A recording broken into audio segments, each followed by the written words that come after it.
Dear delegates, a very good morning. If I can ask you to find your seats, we would like to begin with the fifth plenary session on the politics of energy security. I think we had a very constructive day yesterday, and I hope you had good meetings throughout the day.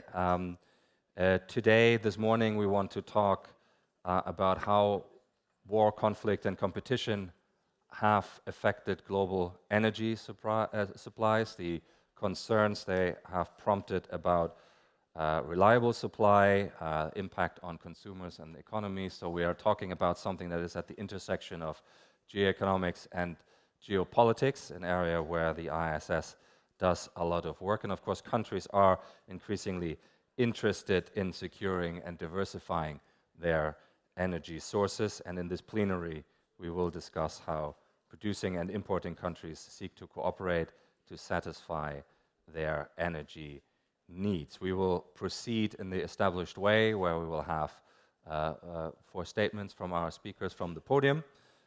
They will then come take their seats again, and we will have, after they have spoken, a question and answer session and interventions from the floor. Just to remind everybody of the 2-step process to seek the floor: insert your delegate badge on the right side of your microphone unit. That activates the unit. You then, if you want to enter the speaker or the queue requesting the floor, you have to press the microphone button.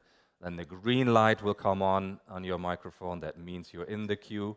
I will then activate your microphone from here when I call on you, and I'm looking forward to the discussion.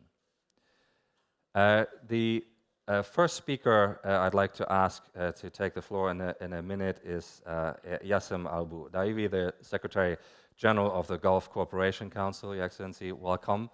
Just to mention it so that there's no confusion, the Secretary General needs to depart at 10:15 promptly for a pressing matter that has come up that he needs to address. Second will be Osama Mubarak, the Secretary General of the East Mediterranean Gas Forum. Third is going to be Amos Hochstein, the Senior Advisor to the US President for Energy and Investment. And last but not least, we have Tanos Dokos, the National Security Advisor of Greece. So with that, we'll get underway. Your Excellency, if I may ask you to take the floor, and we're looking forward to your remarks. Thank you very much.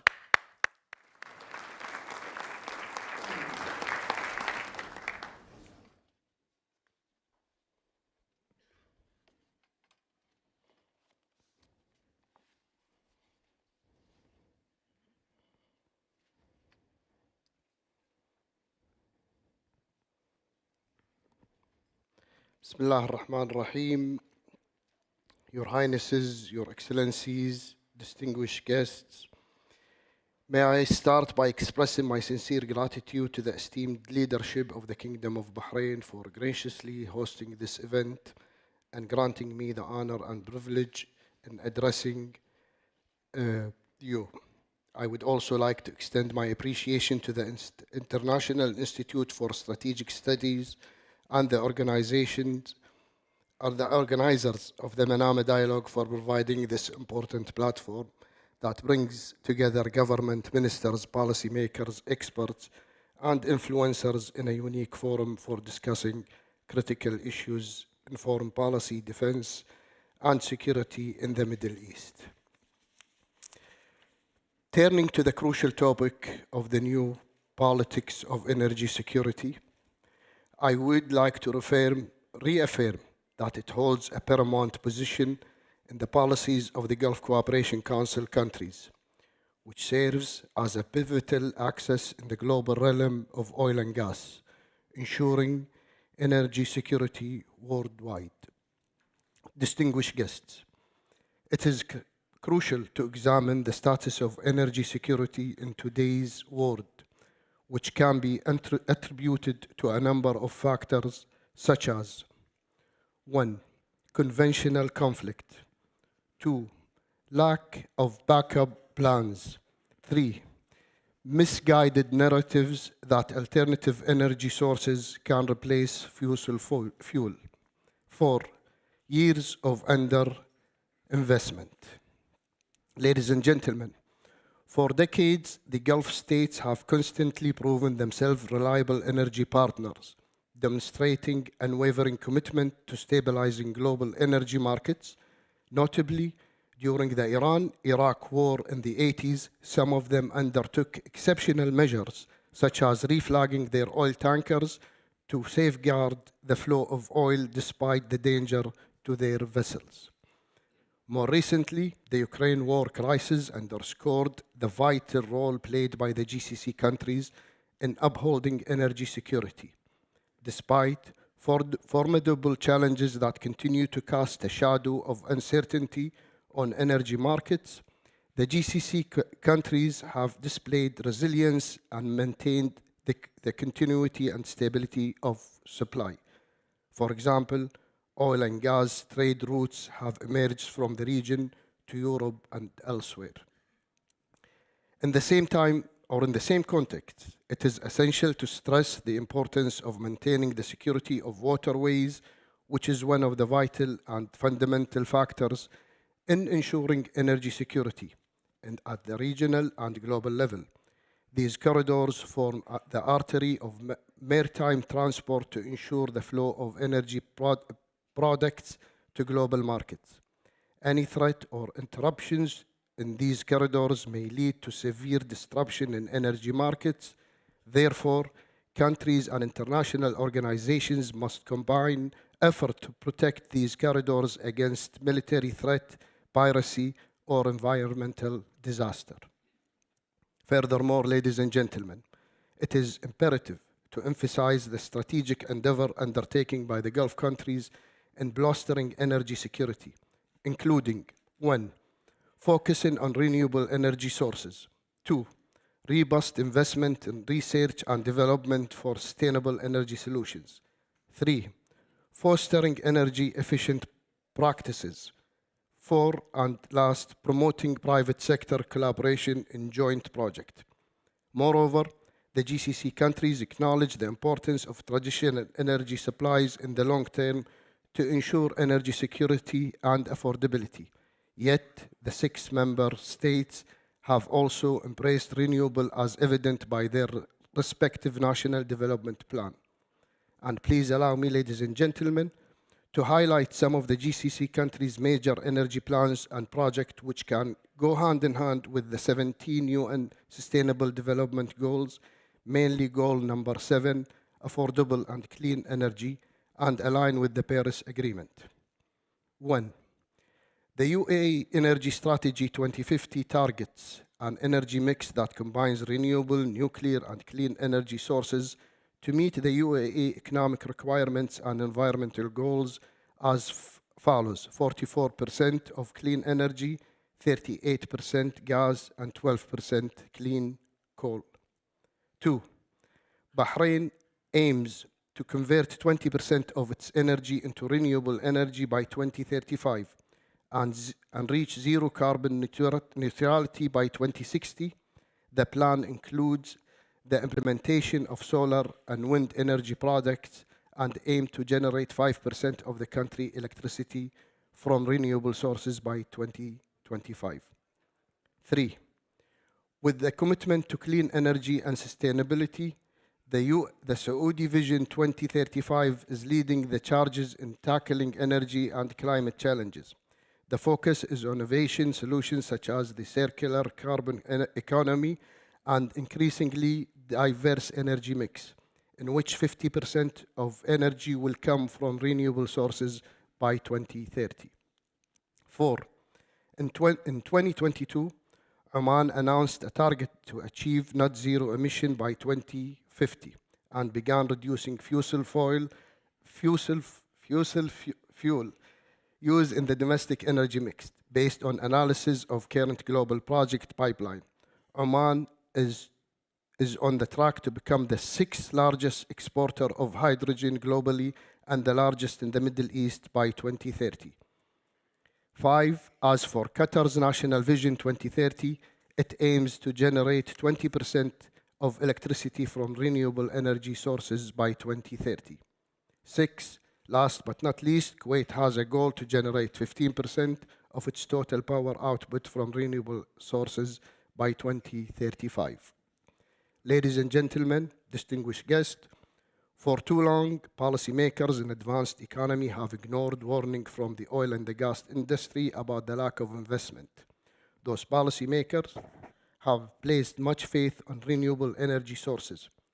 Oil and gas investment has significantly declined in the period from 2014 to 2021. Therefore, there is an urgent need to rectify this in order to ensure energy security and plug any gaps. The world needs oil and gas for the foreseeable future to meet expanding demand. This is underscored in OPEC's recently released World Outlook 2023. It sees energy demand expanding by 23% between now and 2045, and with oil and gas still expected to meet over 50% of global energy need by then. For the oil industry alone, OPEC sees investment requirement of $14 trillion out to 2045, or around $610 billion per year. It is vital these are made for consumers, producers, and global economy, and ultimately global energy security.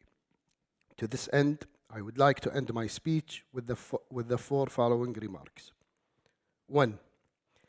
I want to reiterate the urgent need to strengthen international cooperation, including protecting energy infrastructure and transmission routes, as well as confronting potential threat, be they military or cyber-related. 2.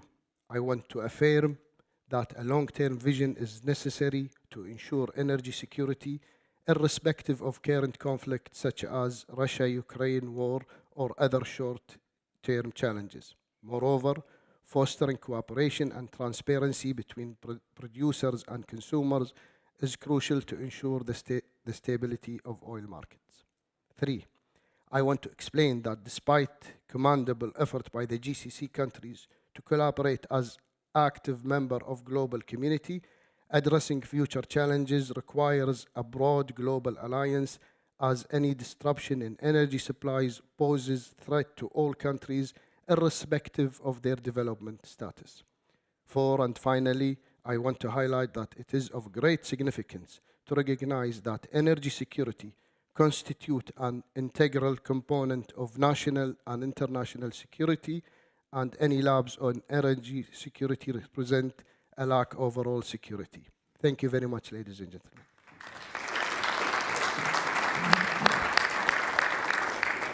Excellency, thank you very much for those remarks and listing those elements of concerns, vulnerabilities, plans to address them, investment priorities, and some of the other steps that you've outlined towards the end. I'm sure people will want to pick up on a number of them. May I now invite Osama Mubarak, the Secretary General of the East Mediterranean Gas Forum, to take the podium. Thank you.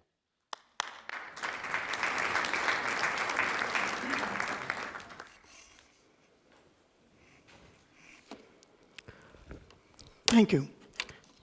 Good morning, Your Highnesses, Excellencies, ladies and gentlemen. It's a great pleasure for me to be here, and I would like to start by thanking IISS and the Kingdom of Bahrain for this gracious invitation. It's really a pleasure and honor for me to be amongst this distinguished panel. And I think it's the topic of today about energy and energy security is critical, not just today, but all the time, especially that we are living in a world of a lot of uncertainties.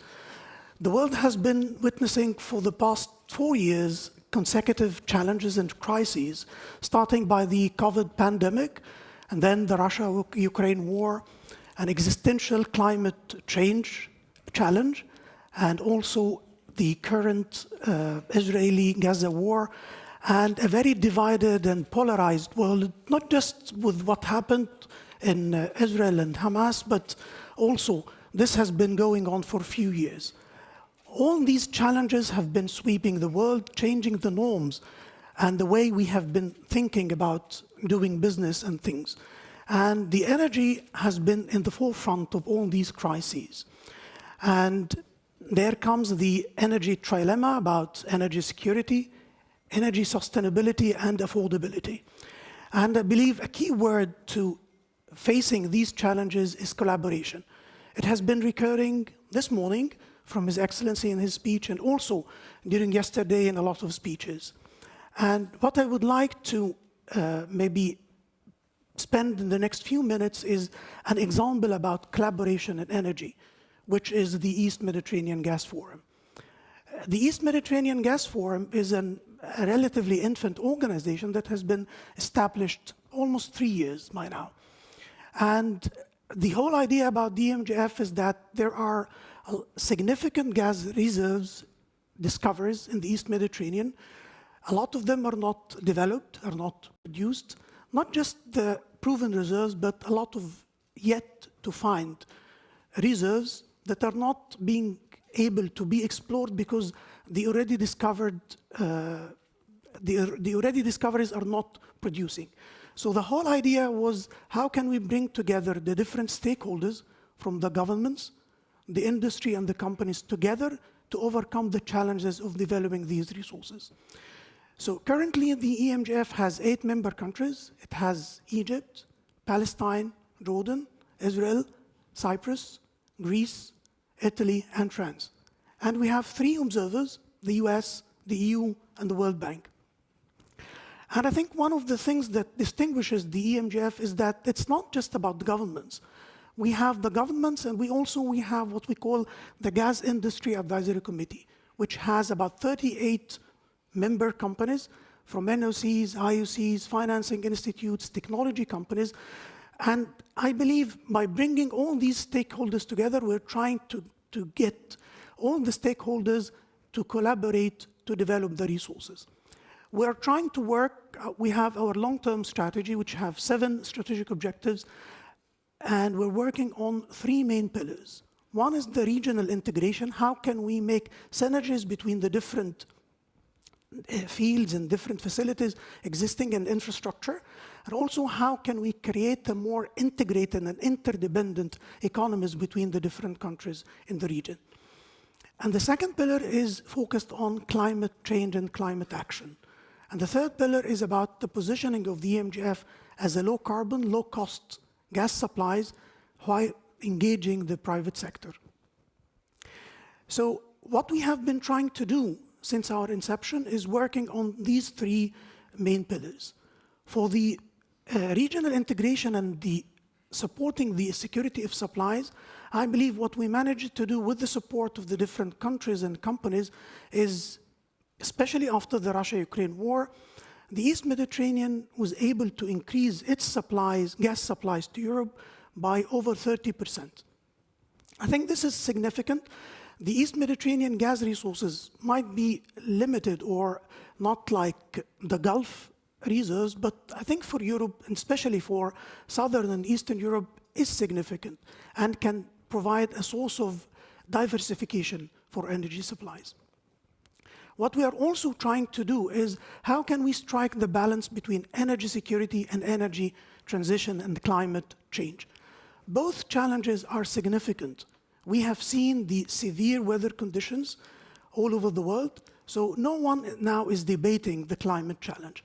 But at the same time, energy security is also important. Without security of energy, it is threatening not just the better lives, but it is threatening the livelihoods of everyone. And I believe, although some people think that energy security is a short-term and energy transition is a long-term, both energy security and energy transition and climate change should be both short and long-term. What we are trying to do is that last year, we launched the decarbonization initiative of the East Mediterranean with an objective: how can we reduce emissions from the gas industry in the region? We managed to launch this during the COP27 that took place in Egypt last year, and we will be presenting during COP28 that will take place in UAE what we are doing now. What we did last year is we tried to set the baseline of the emissions of the gas industry, and also what are the efforts and the projects that we can do to reduce emissions, and we managed to set 2 plans. An outline for projects that can be done to reduce decarbonization, and another plan, what are the policies and regulations required to encourage the investment in these projects. And we identified also in this initiative 5 main roles for the EMGF to do. Something to do about harmonization of policies, technology aggregation, supporting the financing, and carbon certification. What we're doing now is we're focusing more on 2 main things: harmonization of policies and regulations to drive further the decarbonization, and also trying to set a mechanism for carbon intensity certification for the region that the EMGF would adopt and also be an accredited carbon certifier. We'll be presenting this during the COP28, and I think we are managing this through the support of not just our member countries, but also a lot of other companies and organizations as well. So, although it might be a little bit challenging to talk about collaboration, especially in these crises, but I think we need to think beyond the current crisis. We need to think beyond the short term and think more about the long term. What can we do to enhance the collaboration? What can we do to diversify and support the diversification of energy, but in a manner that is more responsible and setting the low carbon and low cost supplies of energy, taking into consideration the climate challenge as a priority, as well as energy security. Thank you. Thank you very much. The security, sustainability, affordability as the framework, you then, the example of cooperation that you gave, EMGF, and the pillars of activity, I think are really very interesting, and I think people might have questions about how much potential there is, how far one can push this, and where it might take us. Thank you very much. Amos Hochstein, please, if I may invite you to take the floor.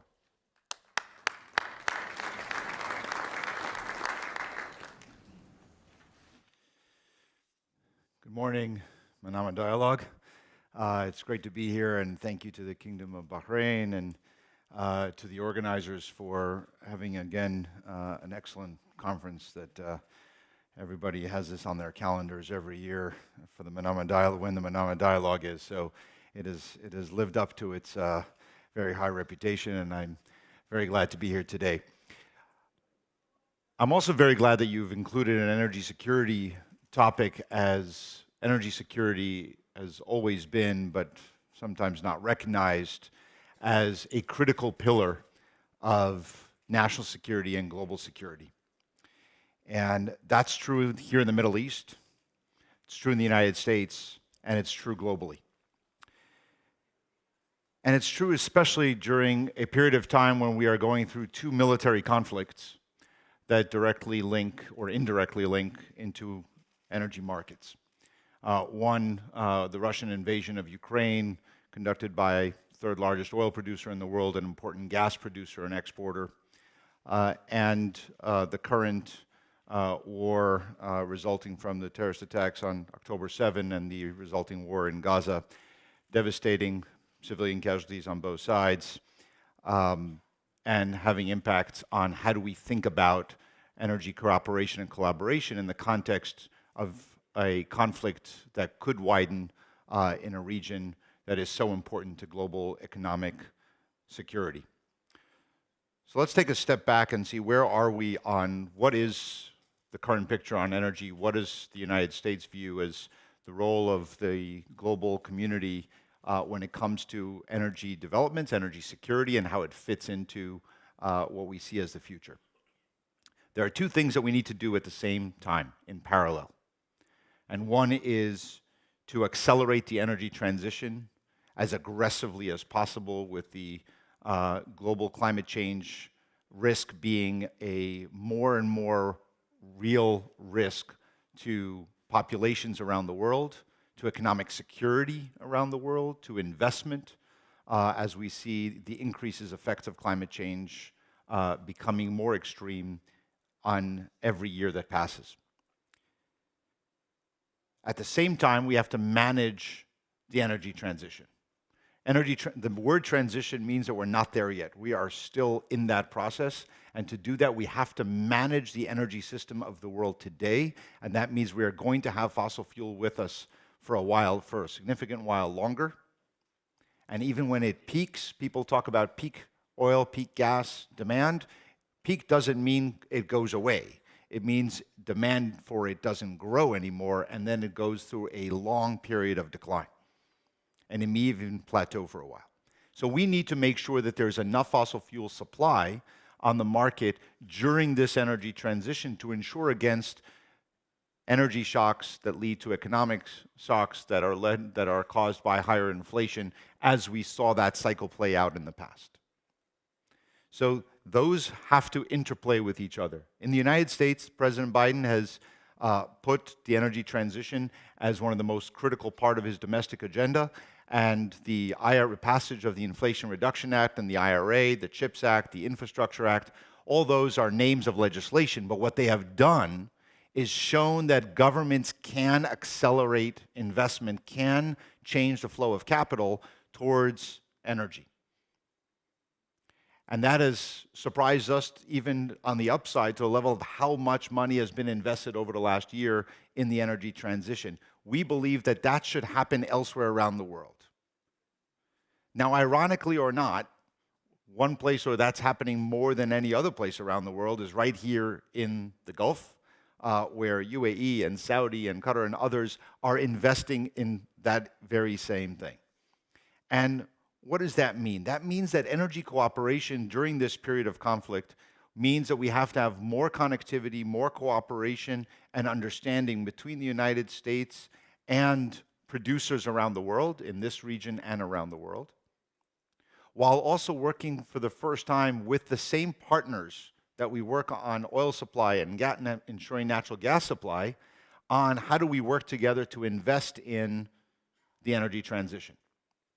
And I think that the COP28 being hosted here in this region, in an oil-producing country, gives us that moment of opportunity of bringing together the fossil fuel industry and climate advocates to say, how do we work together? How does the fossil fuel industry come to the world and say, we get it, we understand that the world is changing, and we are going to, A, decarbonize, and B, we are going to spend more of our CapEx, more of our capital expenditure on getting to invest in our own disruption, if you will, and invest in not just decarbonization, but investing in becoming energy companies, not just oil companies.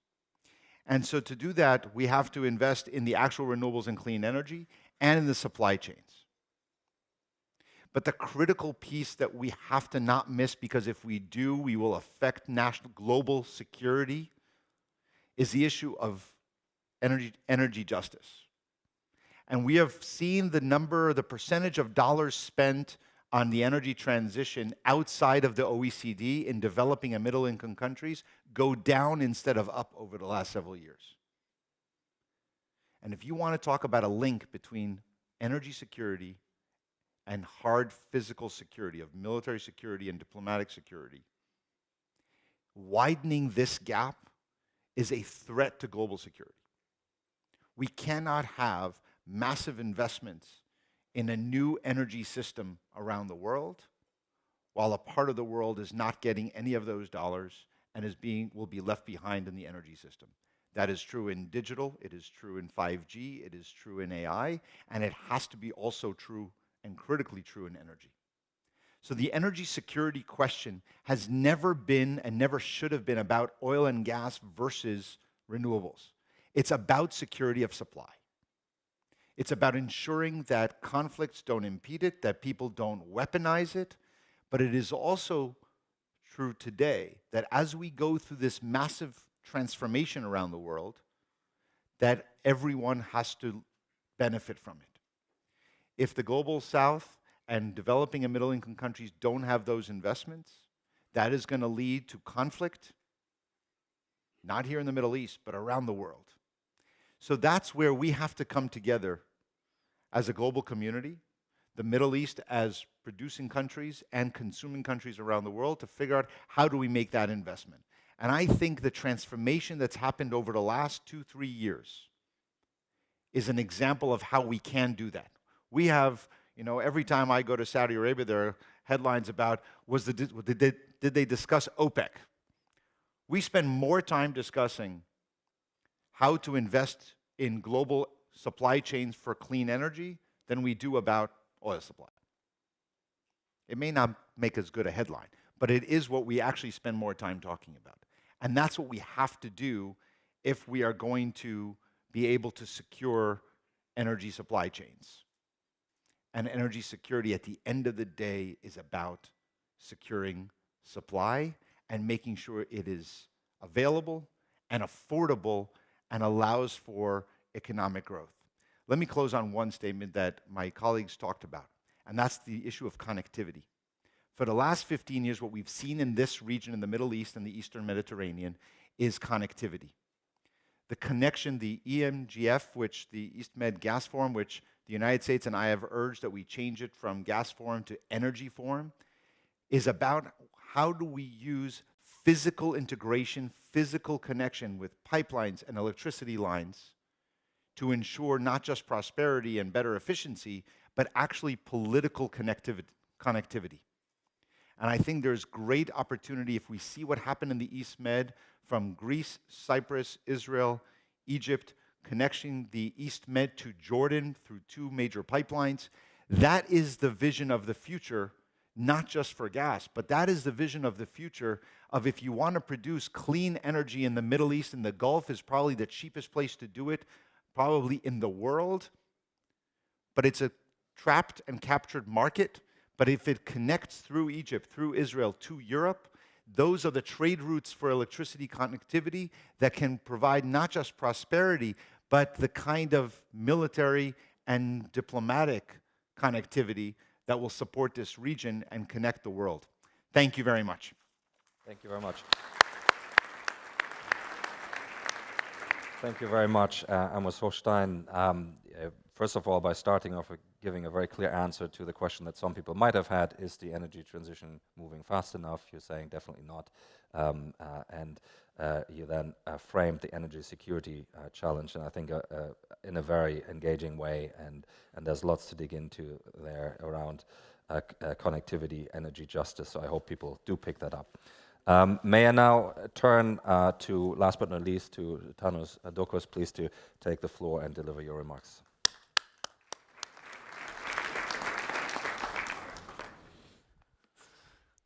Well, good morning, ladies and gentlemen. Being part of the Manama dialogue and addressing such a distinguished audience is a privilege, and I would like to thank both the Kingdom of Bahrain and the IISS for the invitation. So I will try to focus, my remarks on my own neighborhood, which is the Eastern Mediterranean, and try to be complementary to the other speakers, which is always a challenge for the last speaker in a panel.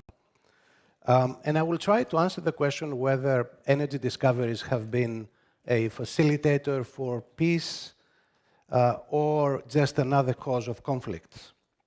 And if not, can that be changed? So Ukraine has been a painful reminder that monopolies and oligopolies are not ideal situations if you are the buyer. And the Ukraine conflict highlighted the importance of energy security and energy diversification and underlined the significance of East Med hydrocarbon discoveries, which of course have not been a game changer, at least as far as current discoveries are concerned, but there is potential for additional discoveries. But they have been a welcome addition to our list of dependable suppliers. Now, have they been a catalyst for peace? The record is mixed. It hasn't been the case for Greece, Cyprus, and Turkey, at least not yet, although I must say the mood is more positive nowadays. The situation between Israel and Lebanon changed because of the efforts of certain people. It remains to be seen whether that change will remain. Egypt and most of Israel's discoveries were not affected by regional problems mainly because of geography. Now, given that the security environment is expected to deteriorate further before it gets any better, if it does, we're back to the perennial basic scenarios. Is it going to be competition and confrontation leading to conflict and fragmentation, or cooperation and connectivity leading to integration and peace? Well, it was mentioned that we have a number of urgent needs, like to bring energy to European markets, today hydrocarbons through pipelines or LNGs or FSRUs, and tomorrow it will be about green energy. Now, can energy make a contribution to regional stability? I think the answer is yes. It's probably a Herculean task, but it's not impossible. And pragmatism, of course, is essential. We need to try to change the mentality from zero-sum, which is often lose-lose, to win-win. And to do that, I think we need flagship projects, which need to be realistic, economically viable. They have to respect sovereignty and international law of the sea. But they have to also bring benefits to all sides involved, so we need to think out of the box. And of course, we're going to need a lot of goodwill. Just let me give you just a few examples. Electricity cables, interconnectors. We have underway Euro-Asia, Euro-Africa, bringing green energy, hydrogen tomorrow from North Africa and the Gulf region. One can also think about corridors for goods and energy from all the way from Asia, from India, through the Gulf and to the Eastern Med. And Greece is trying to position itself as a hub or an entry point for the European markets. Now, let me, before I get to my most important ingredient into that mix of pieces that need to fall into place to make such projects doable, let me open a very quick mental parenthesis and say that what is also missing from the Eastern Med is a regional security architecture. And perhaps the Eastern Med Natural Gas Forum, or whatever the future name may be, is a good example, a good model of a coalition of like-minded countries who believe in win-win solutions. And it's very interesting that both Israel and Palestine are members to the forum.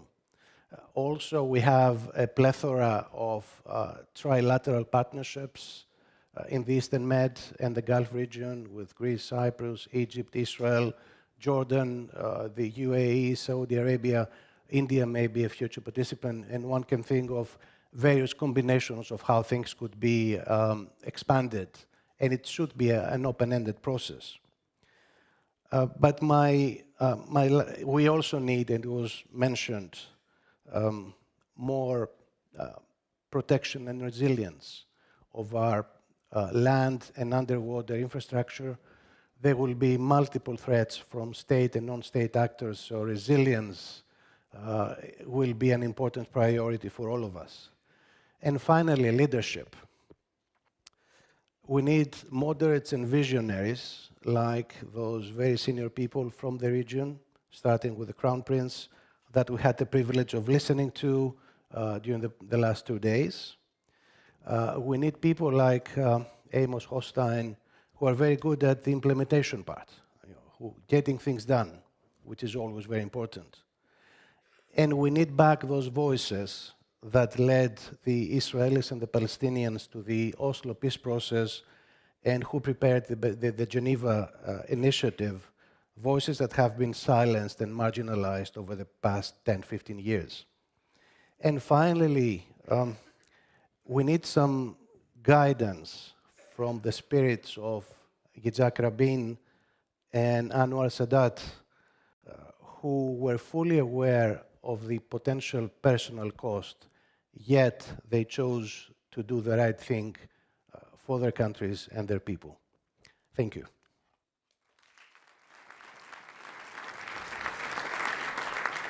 Thanos, thank you very much for your remarks and for outlining some of the ingredients that will be required to make sure that energy does contribute to stability.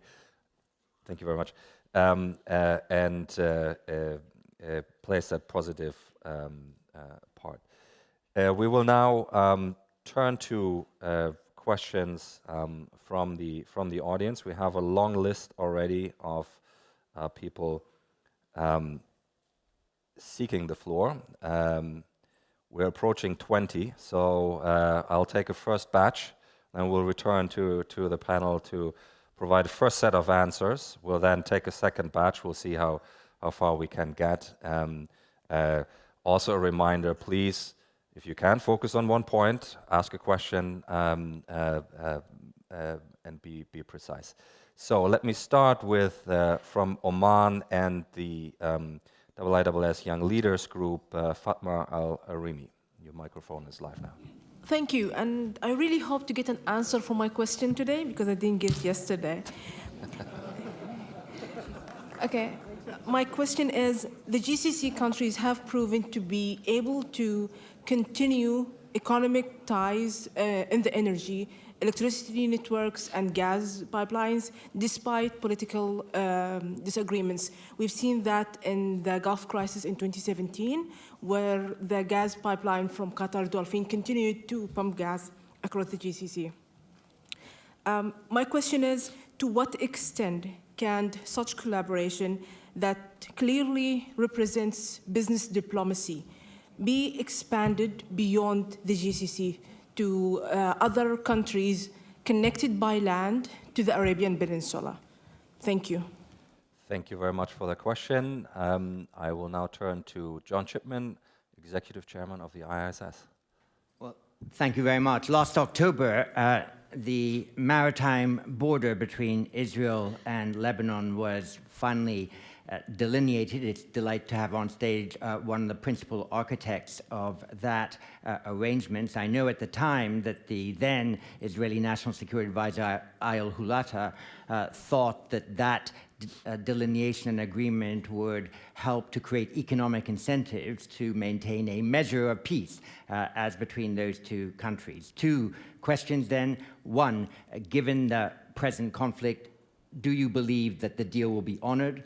And secondly, insofar as no gas has been found on the Lebanese side of that maritime border, though there remains one block still to properly investigate, how will that affect acceptance of the border that has been delineated? John, thank you very much. And next from Egypt, Shadwa Esmat. Thank you so much. I have two questions. The first question is that there have been two keywords that have mentioned energy security along with energy justice, and they are dependent on each other.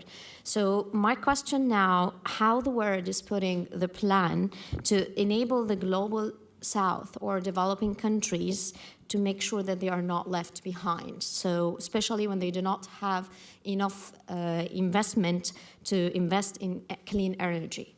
My second question, how the current conflict in Gaza might affect the work of the Eastern Mediterranean Gas Forum. I know that there have been talks about that we need to think about long-term plans, but how about considering the current conflict, how that might affect the collaboration in the forum? Thank you so much. Thank you very much. That is very good. Shadwa Esmat, also from the Young Leaders Group, I should have said. Thank you very much for that question. I'll take two more, and then I will return to the panel for first set of answers. Ragida Derkam, please. Yes, thank you very much. Hello.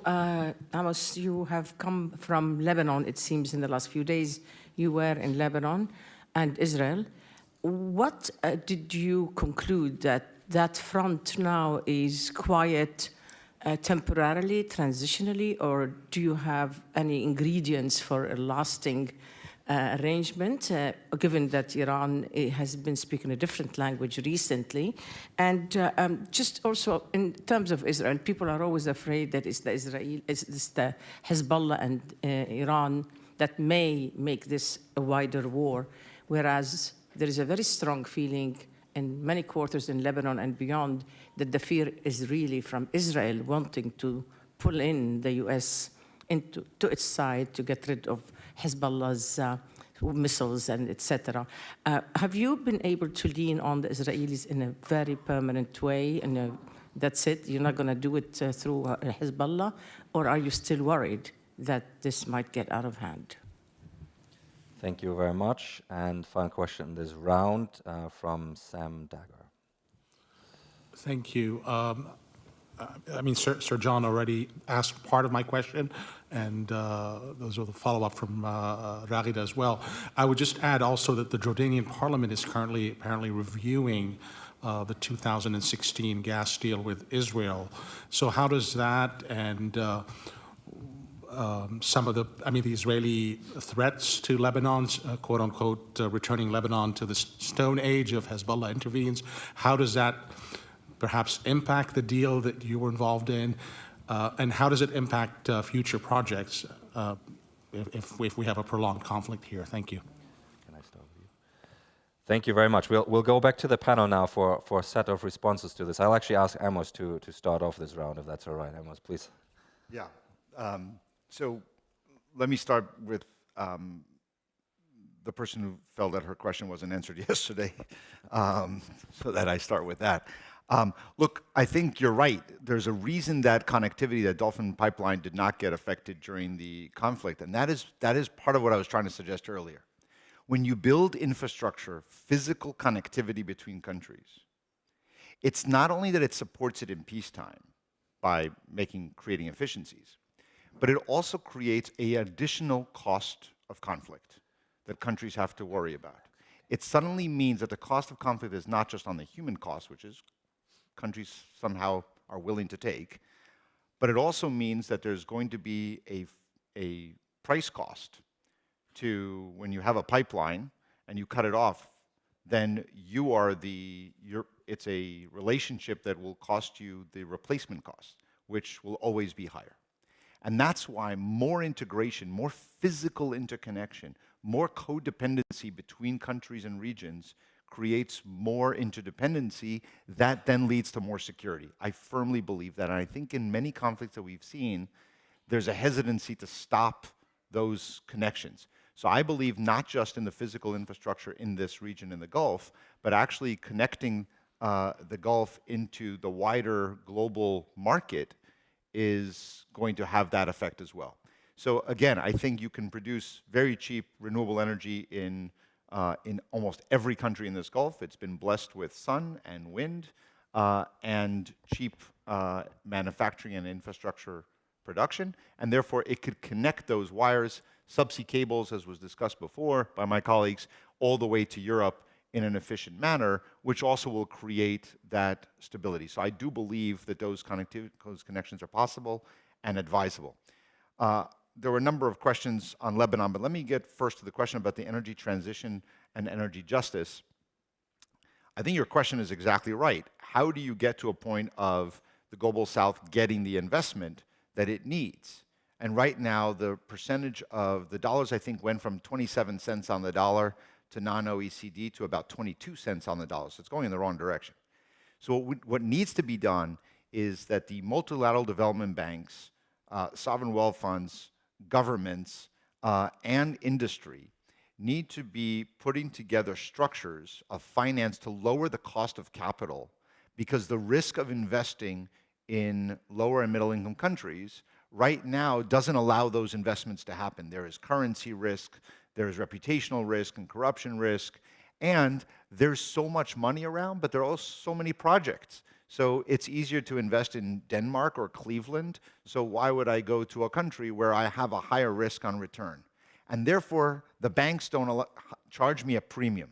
So we need to bring that cost of capital down as a global community. And those are the conversations I'm having ahead of COP, and I'm hoping that COP will bring about some change there. We are trying to put more money. We have invested several $billion just this past year because President Biden wants to do pipelines in Angola and DRC and Zambia and working in Southeast Asia and certain parts of Central America to make the infrastructure costs, which is the hardest part, more affordable so that we incentivize the business. We can't do it on charity and development assistance.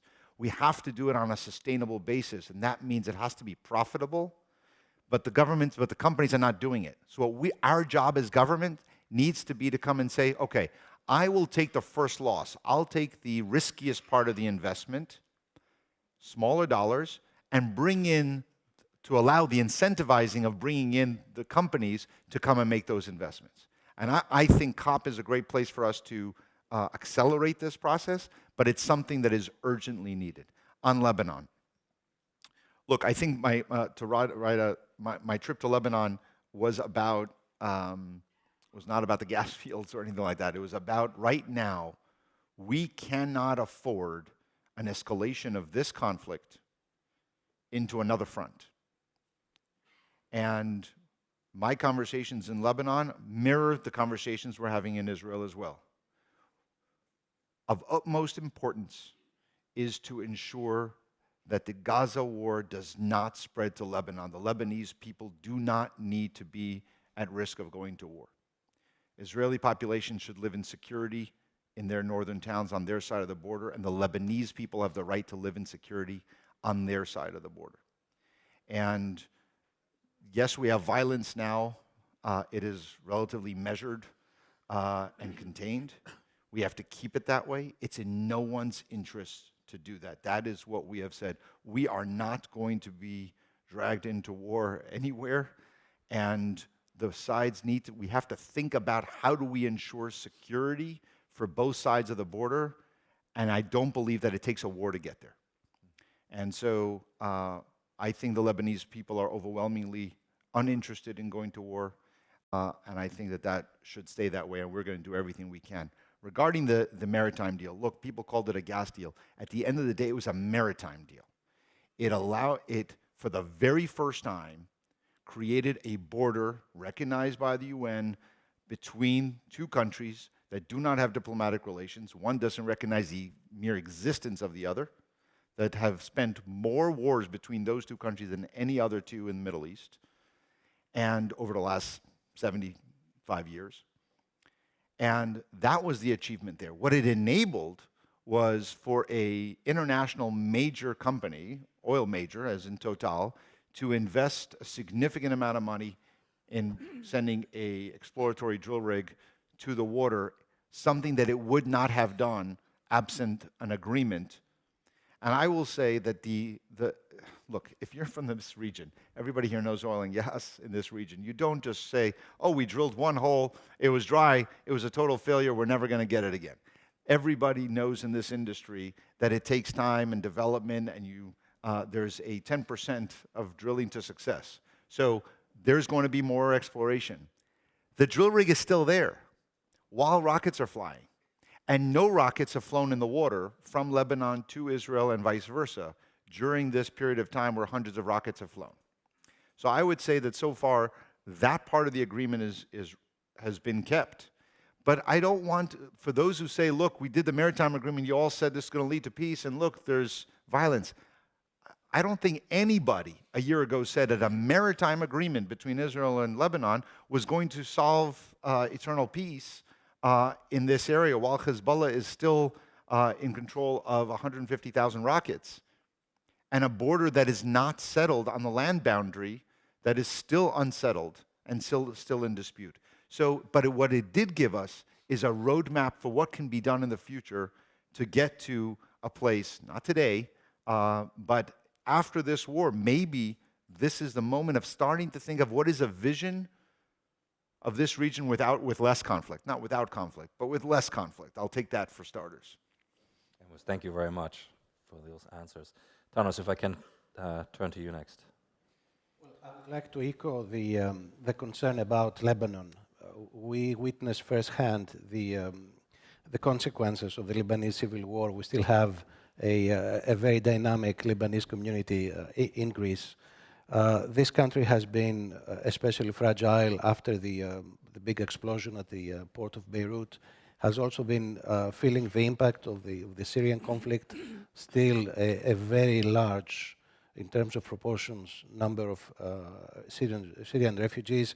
So the last thing the Lebanese people is another war. They have suffered enough, so we need to do everything we can to keep them out of this conflict. I'm all for physical connectivity. It makes a contribution in preventing a conflict. Perhaps few people know that there has been a pipeline between Greece and Turkey, has not been affected by any bilateral problems. Of course, I hope that the Europe-Russia problems have been an exception to the rule, because after a conflict breaks out, then it's a different situation. But physical connectivity is important. And lastly, climate change. And this is a region where we have lots of interstate differences, some of them real, some perceived, ideological, geopolitical, but one thing we all agree that we need to cooperate on is climate change. And it is really a common problem. Just to give an example, there was extensive flooding in Greece over the summer. The storm that caused the flooding moved on to Libya and caused a significant number of casualties. So it's a common problem. Perhaps let's seize the opportunity to COP is a bigger initiative, but let's explore the idea of regional initiatives based on climate change so that we can build some goodwill and trust between the countries in the region. Thomas, thank you very much. Osama Mubarak, do you want to pick up some of these themes? And there were a few that I think have a specific... I think one of the questions was about the impact of the current conflict on the EMGF. And I think what we are trying to do is that, as in the previous speech, about whether can we make energy, in this case gas, a catalyst for peace, and avert the classical view about energy as a fuel for conflict. I think this is what we're trying to do. We're not always successful, but what we're trying to do is how can we create value from the resources in the region? How can we increase this value, and how can we make a piece of this value to everyone? This is to some extent happening. For instance, between Israel, Jordan, Egypt, and Europe, gas from Israel is going to Egypt through Jordan and then re-exported to Europe. Going to Europe mainly through Greece, so there is a value to everyone. So are we able to do this to all the region? This is what we're trying to do. But definitely conflicts can hinder some of the projects. But once the project is there, as Amos was saying, it's quite difficult to go away from it. One of the examples is the Dolphin pipeline between Qatar and UAE. During the political conflict, this was still going. It never stopped. So I think with projects that has value to all the stakeholders, we can stand some of the conflicts. But we will never be able to remove conflicts all. Thank you very much. Great. Let's take a second round of questions and comments from the floor. Before I go there, though, I should say, and I think some of you have seen it, that a preview of the forthcoming IISS strategic dossier on the Eastern Mediterranean has been made available to participants, and that's a good example of IISS research, policy-relevant research in that particular area. So let me ask for a few more interventions. First, Maha Ghazi from Morocco and the Young Leaders Group. Maha. Hello, everyone. Yep. So my question is regarding the transitional period that you talked about, Mr. Hoshten. You said that the fuel suppliers pair, it's supposed to be in this transition for a longer time. Then we can do this transition. How long does it take? What are the challenges of this transition? And do you think in the renewable energy, for example, I can see the market or even the climate action tracker, the indicators that talk about the efforts of the renewable energy in the MENA region. I can see the Emirates or other Gulf countries now are investing a lot for this renewable energy. But at the same time, I can see that Morocco is heading they are in the top in Africa. They are now in competition a little bit with the African, North Africa. South Africa. And do you think that in the MENA region, and my question is for the whole, anyone from the panel, do you think the good efforts that Morocco is doing with Gulf countries is a competition or a good ally or a good partnership? And our MENA region now seeking, especially Gulf countries, are seeking new partnerships with non-classical or non-traditional tradition markets. And the private sector, does it have a role in the Gulf countries in the renewable energy? Thank you. Thank you very much. Robert Ward. Thank you, Bastian. A question to the panel. The G7 plus crude oil price cap is nearly a year old. The refined products price cap has its first anniversary in February next year. What impact, structural or political, have these caps had on the oil or broader energy markets? Thank you. Thank you very much, Robert. If I can please ask Basima Halawi-Rowe next. Thank you. My question to Special Envoy Amos. Iran, every time in a time of conflict, always a threat to close the Strait of Hormuz. And last week, the Houthi, they are imitating the Iranian behavior. They are threatening to attack the Israeli ship and also close the Bab el-Mandeb Strait, which will endanger the energy security. My question to you, how the US and its ally will respond to this threat that will endanger the energy security? Thank you. Thank you very much. And from Kuwait and the Young Leaders Group, Ahmad Salmin. Good morning. Thank you. One of the major accomplishments of COP27 in Sharm el-Sheikh is the Loss and Damage Fund, LDF.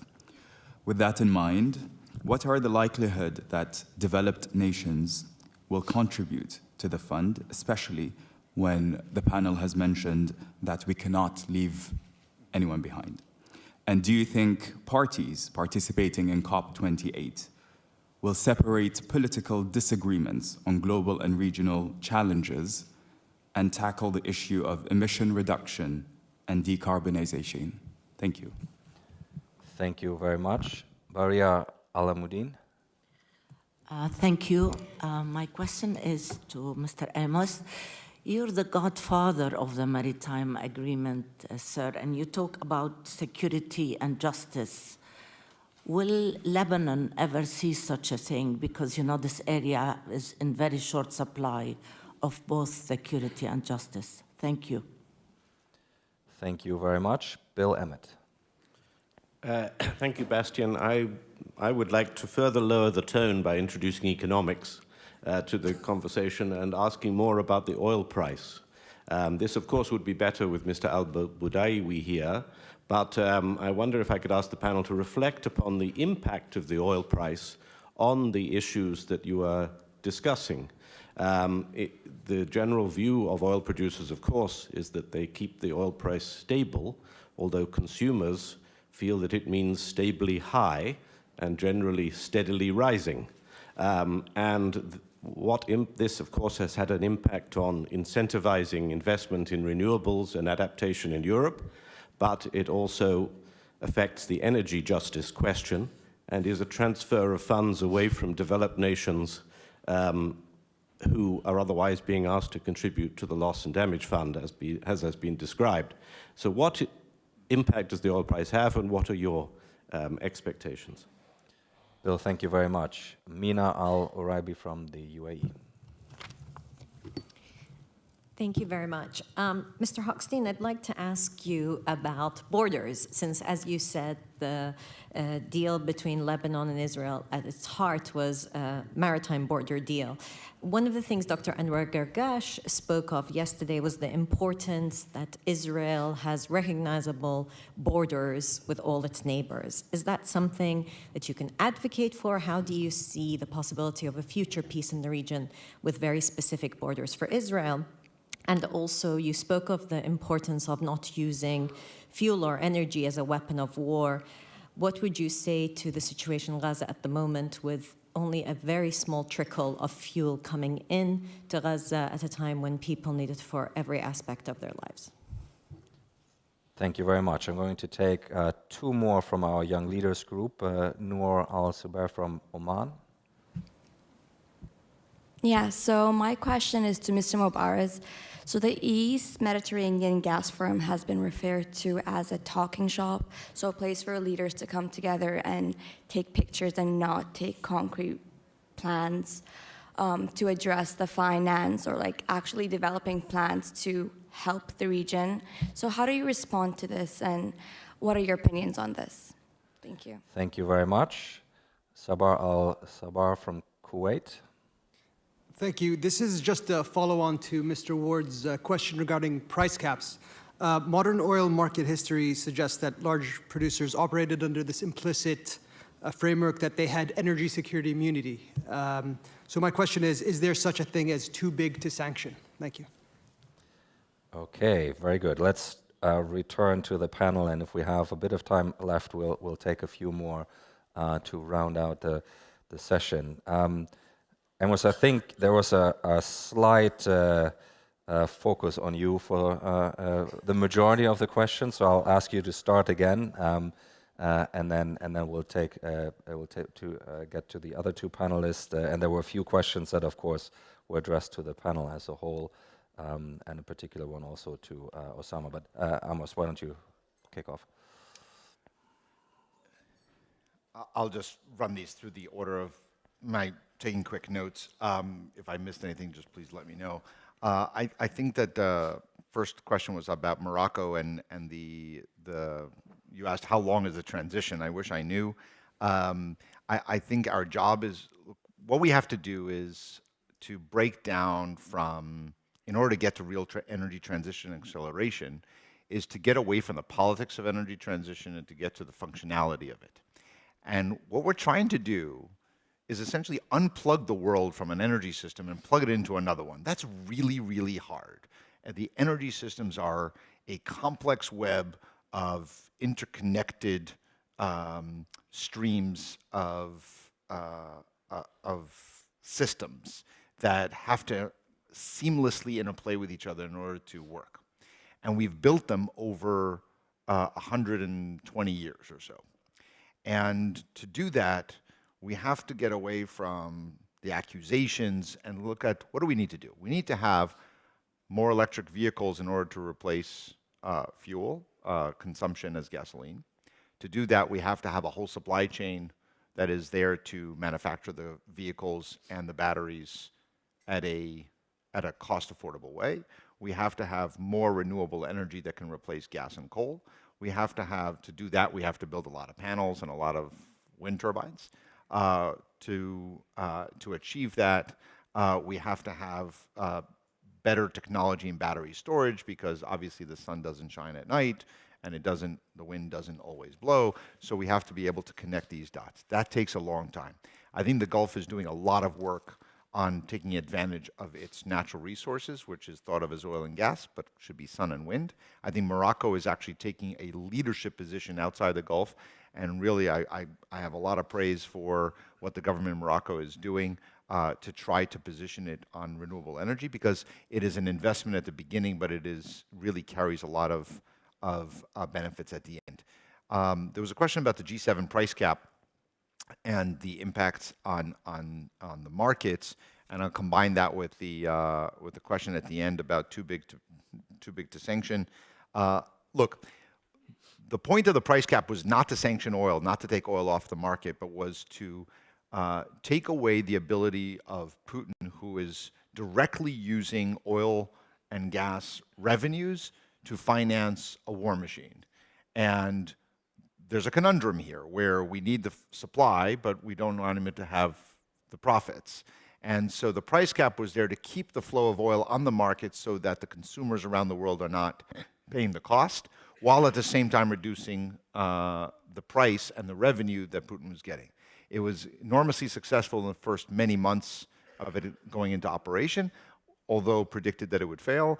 But then it ran into some difficulties as traders and some Russian shadow companies started figuring out how to work around it. And now we're in the process of responding to that and seeing how we can bring the price back up again, down again, to reflect that discount between the price of global oil, Brent, and what the Urals price, the Russian price, is at that time.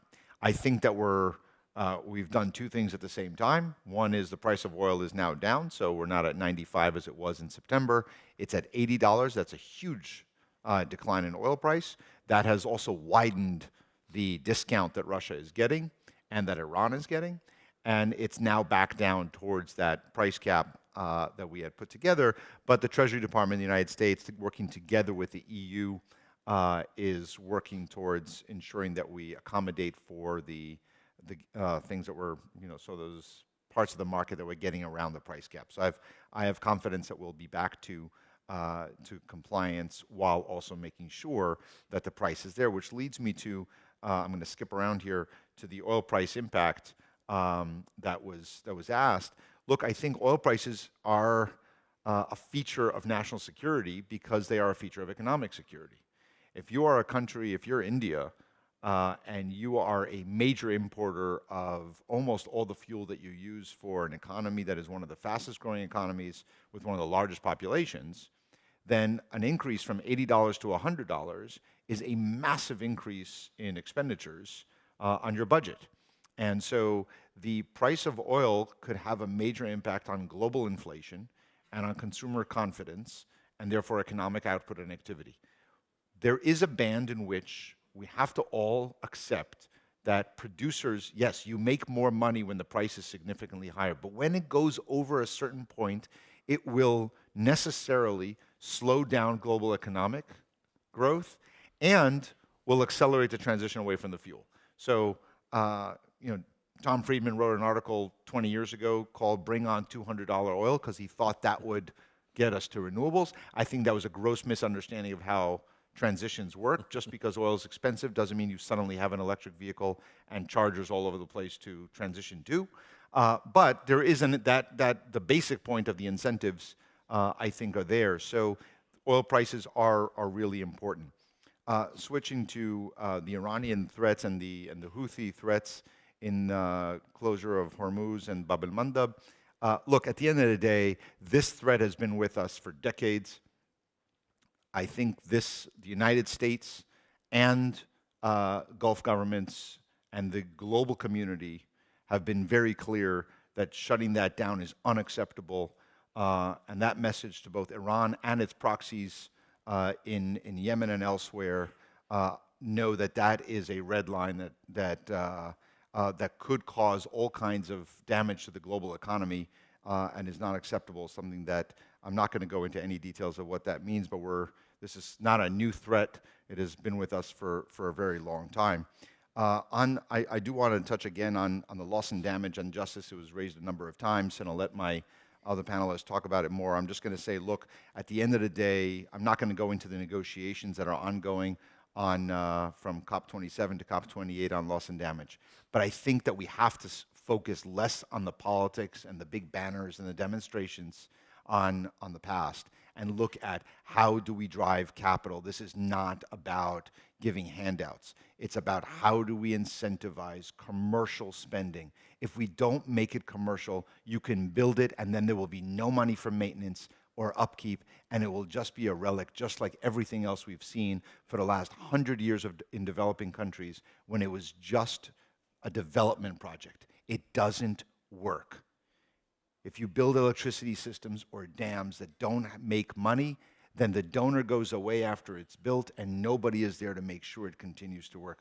We have to make this about concessional lending, about cap returns, about making sure that the cost of the capital is lower and that companies and commercial banks are there to make those investments. That is what's going to drive growth. Second, we have to make sure there are high standards. So these debt traps and use of child labor and where local communities are not benefiting from the investment, that just doesn't work either. And we've seen that in some of the Chinese investments where 10 years later, they've gotten all the extraction of copper and cobalt and lithium, and the community living around them are as poor as they were the day that investment started.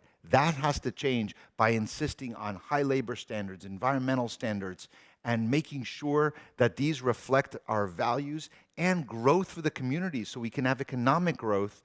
We're not there to provide electricity. We're there to make sure that there's growth of the economy in the local community. I'll leave. I know there was an issue of recognizable borders. I think Anwar Gargash is 100% right. Israel should have recognizable borders. By the way, that's not unique to Israel. I think every country should have recognizable borders with its neighbors. It tends to help with security. I think that's as true with when we talk about a two-state solution and Palestine and Israel living side by side, as it does between Israel and Lebanon having a recognized border, inshallah, someday, if we can make that all happen. And I think crises are usually, while terrible, also an opportunity to try to get movement on things that were static and stagnant before the crisis. Amos, thank you very much. The Secretary General, can I please ask you? You had one direct challenge put to you, but you might want to look into a couple of the other questions as well. Thank you. So the EMGF is newly established. It's almost 2 or 3 years. What we managed to do since then is that we developed and approved the long-term strategy from our ministers. We have 7 strategic objectives. As I said, the 3 pillars that we're working on are the regional integration. What we did in this regard is that we issued 5 reports, 5 studies about the supply demand in the region and what's the competition, or let's say the other sources that we're competing with, and how can the EMGF or the East Mediterranean supply or be part of one of the diversification sources of Europe. What we did in this regard is that we already have several options for the infrastructure to be used to develop the resources, capitalizing first on the existing infrastructure that Egypt have and the connections between Israel and Egypt and Israel, Jordan, Egypt, and also how can we capitalize or develop the resources in Cyprus. We developed several options. Now the Cypriot government is discussing with the companies their development plan connecting Aphrodite to Egypt. So I'm not saying that the EMGF did all of this, but we managed to facilitate these discussions with the companies, and also we managed to finalize the plans and put it forward to the companies and also to the countries. And as I said, one of the main milestones in this regard, accelerating supplies, is increasing gas supplies from the region to Europe last year by 30% in a very critical time that really Europe needed. The other track is, I think, and it has been discussed a lot about climate change and climate action and the balance between energy security and energy transition. And maybe to start with is that to comment about the energy transition, we cannot talk about one energy transition. We need to talk about energy transitions. Each country, each region should have its own span and also the portfolio, how they manage this transition. We cannot talk about African countries, like European countries, like OECD countries and others. Even within Africa, we have some countries that have oil and gas resources, others don't have these resources. So each country should have a different but aligned energy transition. To go back to what we're trying to do with the energy transition at the EMGF, as I said, we already launched the EMGF decarbonization strategy. We set what's the baseline of the emissions from the different value chain in the gas industry in the region, or at least for our countries. We also set an outline for a plan for decarbonization projects, starting with what we call a marginal abatement cost curve. What are the projects that we can do right away? Actually, we start with projects that does not need investments. Actually, these projects can save money, like energy saving projects, like methane fugitive emissions reduction projects, gas flaring, and others. And along the way, we go to the more expensive and more capital-intensive projects like the CCS and CCUS. We already have an outline of a plan that we already discussed this with the member countries, and some of these projects are already implemented or started to be implemented in Egypt. And also, in this regard, we're developing, and we're doing this with the support of the World Bank and one of the consultants, a harmonized policy and regulations for the decarbonization. And also, as I said, one of the main milestones that we're working on also is carbon intensification, carbon intensity certification. This is one of the main gaps that we have in the region. If we really want to accelerate decarbonization and reduce the carbon footprint, we need to measure the emissions, not just carbon. When we're talking about carbon certification, we're talking about all greenhouse gases. We need to have proper measurement mechanism. We need to have certain criteria that is approved and aligned within the region and within the countries. And also we need to have an accredited certifier that can not just to be used in the domestic, but for export, and how is this relevant and compared to other sources, not just from the region, but also from otherwise. I think, although we're newly established, but at least I believe we did several things, whether in terms of establishment and the institutional setup of the forum, like setting up the ministerial, the executive board, the secretariat, the platform for the companies, the JIAC, the platform for the regulator, the RAC, and also very recently we established another platform for the research and institute and academia working within the region and focusing mainly on decarbonization, in addition to the things that I've been talking about accelerating supply and also decarbonization. Thank you very much. Thank you. Thanos, can I turn to you? And if I may just add one line of thought to what you're about to say. We haven't really talked about Turkey much yet, so maybe you can give us a bit of a sense of how the relationship has developed after Erdogan's re-election. If you can offer us a few thoughts, that would be helpful as well in the context of this theme. Over to you. Happy to do that, but then one specific and two more general comments. Iran and maritime security have had our own problems with a couple of ship jackings, a couple of Greek ships that were taken hostage after implementing US-led sanctions. One can argue that the Iranian leadership likes their brinkmanship a bit too much, but at the same time, I think they have been careful not to cross certain red lines. But accidents and miscalculations are known to happen, so it's important to keep open channels of communication. Renewable energy, this is going to be one of the two great games of the 21st century, the other being artificial intelligence. Who controls the raw materials and it becomes the technology leader will have a huge impact on the global distribution of power. Then climate change, Fred McTaggart, the founder of Greenpeace, once wrote, when faced with a extinction-size event, the dinosaurs created working groups to prepare reports to be discussed in subcommittees, which will then take the issue to committees, and we know what happened to the dinosaurs. So I think we should all be very much concerned about the slow pace of efforts. Now, Turkey. The last 8 months have been much better than the previous 4 years. It's a different mood.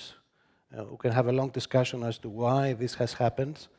But we are trying to explore all possible avenues for maintaining low tension and, if possible, resolving problems.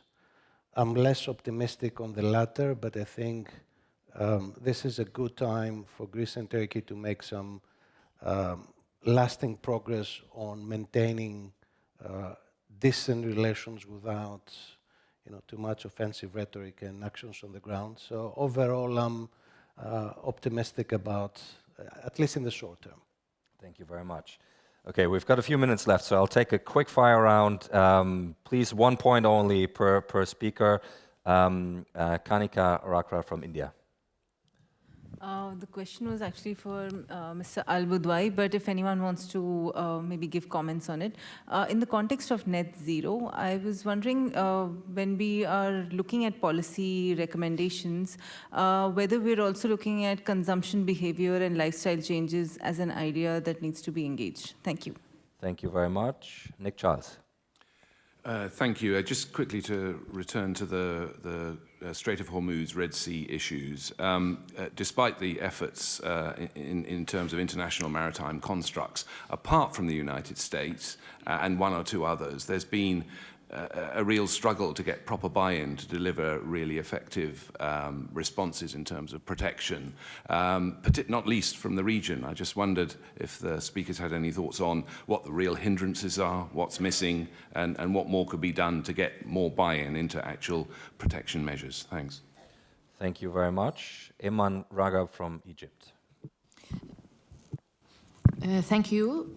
My question is addressed for both Amos and the General Secretary of the Eastern Mediterranean Gas Forum. Do you think that it is important to underscore the possibility of violent non-state actors' attacks and the threats to whatever physical connectivity and infrastructure existing in the region? I understand that Amos has already explained the need and the importance of investing more and expanding those networks and connections physically in the region, but having the opportunity side being very well understood does not underestimate the threat and the challenge that those connections could encounter in the coming future or in the coming few months. So what has been done so far by the United States in helping the countries to foresee and prepare for those risks, either individually or through the Eastern Mediterranean Gas Forum? Thank you. I'm going to disappoint a few of my colleagues who are in the queue because I think we need to come to a conclusion. So we'll take those three interventions and have a quick a round of final answers. We'll go in reverse order. So Thanos, I'll start with you, then Amos, and then Osama. Well, just a brief comment on the last question, because I think we are slowly beginning to realize how vulnerable we are in terms of infrastructure. There's so many cables and pipelines that are basically unprotected. Now, in some cases, the answer of the companies directly involved is redundancy, have as many as possible. That's not always the answer, though. So I think all of us need to think, and it's becoming a priority at the level of the EU and NATO. All of us need to think on measures we need to take at the national or regional level, how we can work with each other to increase resilience on infrastructure. Thanos, thank you very much. Amos, concluding thought. I think that you asked about consumer behavior. I think that it's all the above, right? We have to have the energy transition. Consumer behaviors have to change. I can tell you that I believe that that's the hardest nut to crack, is changing consumer behavior. It usually changes based on convenience, ease, and cost. And so we have to make clean energy transition to be exactly that, more affordable and easier and user-friendly to get there. I think on the shipping lanes, look, you've said it, the United States has been committed to securing shipping lanes for a long time. The threat to infrastructure, I take your point that it doesn't matter that I can say we should have more of them. We also have to make sure there are no threats to them. And there have been threats. Even in the current crisis, there have been threats to the offshore, not from Lebanon, as I said before, but there have been threats from Gaza to the gas infrastructure. It shut down one of the, for a very short period of time, one of the platforms, which had a direct impact on the Jordanian and the Egyptian economies. So we do have to think about what do we do to mitigate the resilience and to do that. I do think, though, I'm going to go back to adding more of it rather than protecting it. There's an offshore field that has been discovered offshore Gaza, that the Palestinians should be able to develop as well. And I think part of the lessons here is we have to put more attention to accelerate when this war is over to bring a platform there. I think that more platforms for more people to sort of the mutual assured destruction is good on the deterrence. And it has, of course, the added benefit for the Palestinian people to have a resource that they can both monetize and secure their own energy supply. I want to just to follow up on what Donald said before. We talk a lot right now about the architecture of the 20th century and energy security, but I think you made a very, very important point that we haven't discussed today that is, I think, the most critical of what the future of energy security of supply is, and that's right now China has a almost 15-year lead on the rest of the world on securing the assets of critical minerals and both the mining and the processing. And that is becoming an OPEC of the future but one country controlling the supply chain. Forget about the geopolitics. It's just not good to have one supplier of everything. You have to have redundancy. And this is not about securing American security supply. We're probably the best prepared for it with the IRA. But it's about the entire world has to have a diversified supply chains of the mined goods and the processing facilities so that there is a healthy competition on cost, price, and availability. Thank you very much. Manama, Secretary General, final thought. Thank you. So I think the first point is about climate and energy efficiency. I think energy efficiency is important. As they always say, energy efficiency is the first fuel. So if we can really manage to the operations and the processes of producing energy and also of consuming energy, if we can change this and make it more efficient, this is definitely much, much better and then less costly. For the threats to infrastructure, I think it's there, whether it's connecting infrastructure or even domestic infrastructure. That's why it is important how can we, each country and also collaboratively, how can we protect these infrastructures and how can we make it more secure for the security of energy and security of supplies. And I think this is part of the discussions that needs to take place, and also I think each of the countries is taking a lot of measures to do that, especially after the gas discoveries, significant gas discoveries in the East Mediterranean. Thank you. Thank you very much. That concludes our fifth plenary session. We have a concluding plenary that starts at 11:30, so please be back in here by 11:30. We now have a coffee break, but before you go, please join me in thanking our speakers for an excellent panel. Thank you so much. Thank you very much.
Dear delegates, welcome back to our concluding panel in this 19th IISS Manama Dialogue, where we want to talk about the future Middle East.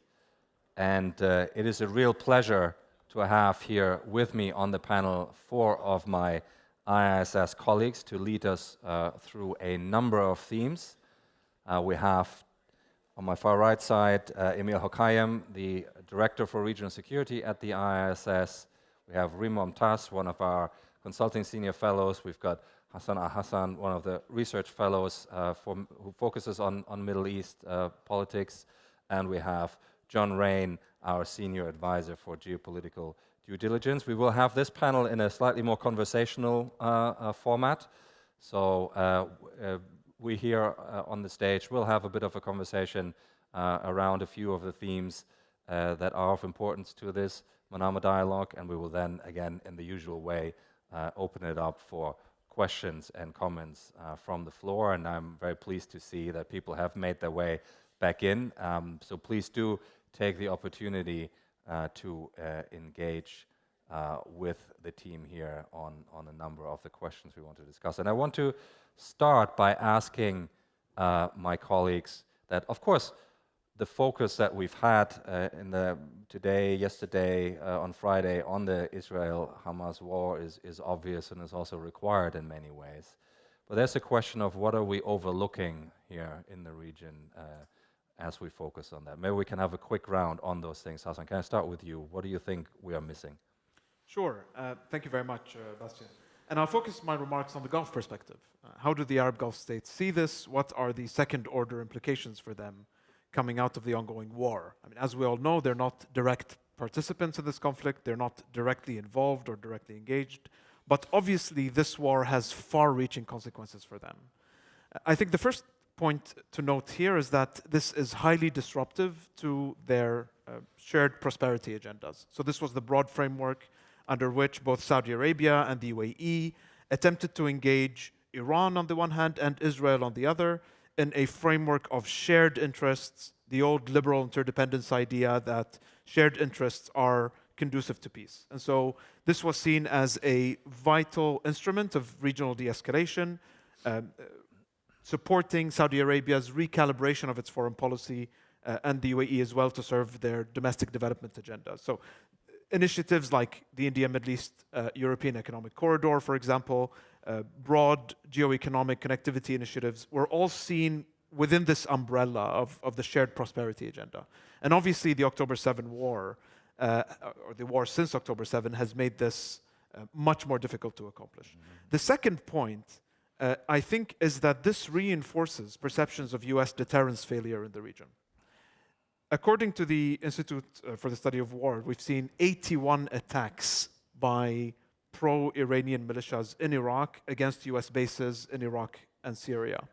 And the US has responded only 3 times that we know of. And so I think this reinforces the notion that short of an all-out war, there isn't really a deterrence of Iran in the region. And this is obviously an issue of significant concern, not to mention the fact that we are, in effect, seeing a dry run of the Iranian playbook, the ability to mobilize multiple fronts, the Houthis' ability to involve themselves in this conflict, and lob missiles that reach all the way to Israeli territory. The final point I'll make is that the US, as far as broad public opinion, Arab public opinion is concerned, is now running purely on hard power. There is no soft power at the moment. And to the extent that I think public attitudes, Arab public attitudes towards the US are probably at an all-time low since the 2003 invasion of Iraq. Hassan, thank you very much. Reem, what should we have talked about more? Well, there's 2 things I'm struck by, and they're sort of what I look at. The first is, this is the southern flank of the EU and NATO, and yet EU and NATO have been quasi-absent from the conversation over the past two days.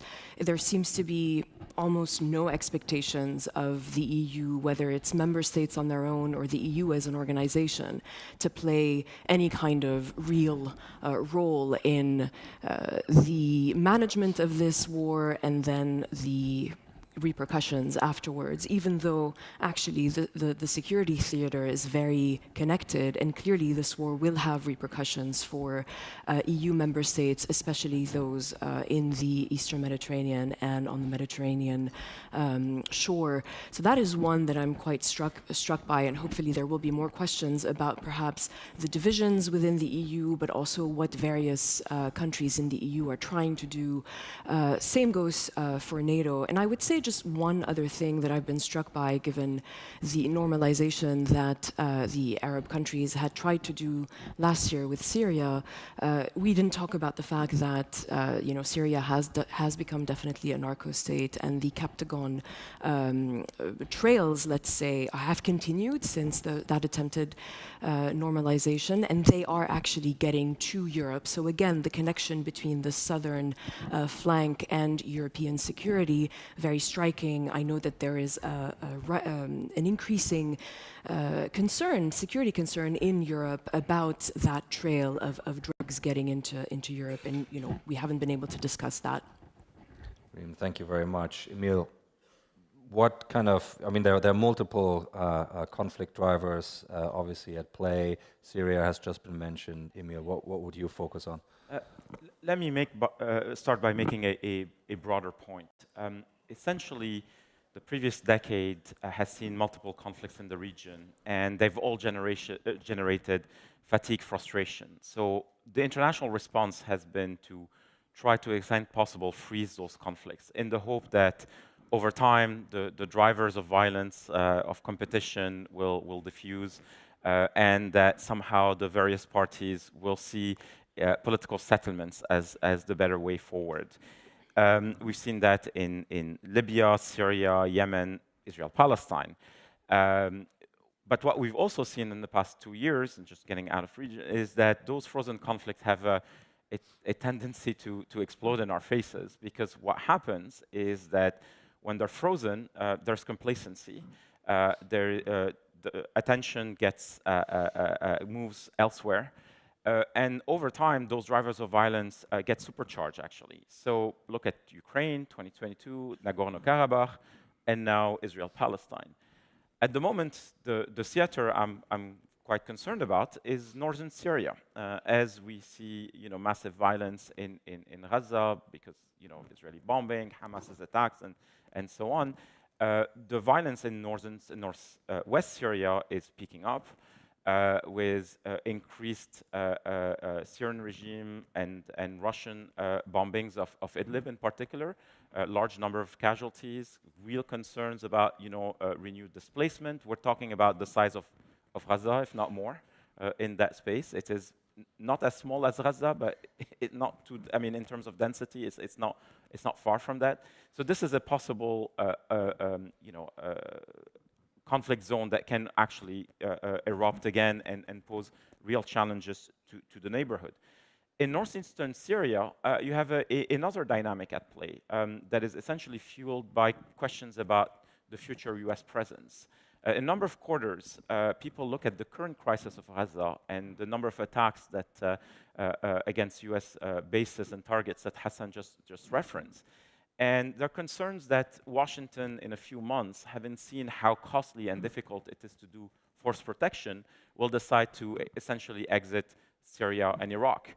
In turn, this would fuel regional competition, whether it's Turkey or Iran or Russia in that space. They're all looking to fill those possible vacuums. And we see a number of actors positioning themselves for that day after. We talk a lot about the day after in Gaza. There is a day after in terms of regional politics to keep into consideration. So thank you.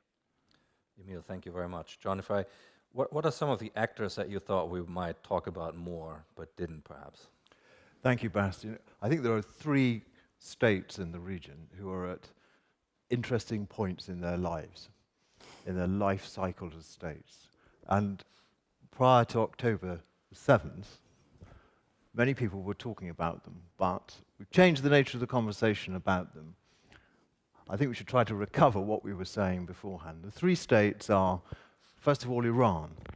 And Iran is reaching the end of a revolution, both in terms of the age of its leaders and in terms of its ability to hand on the revolution to the next generation.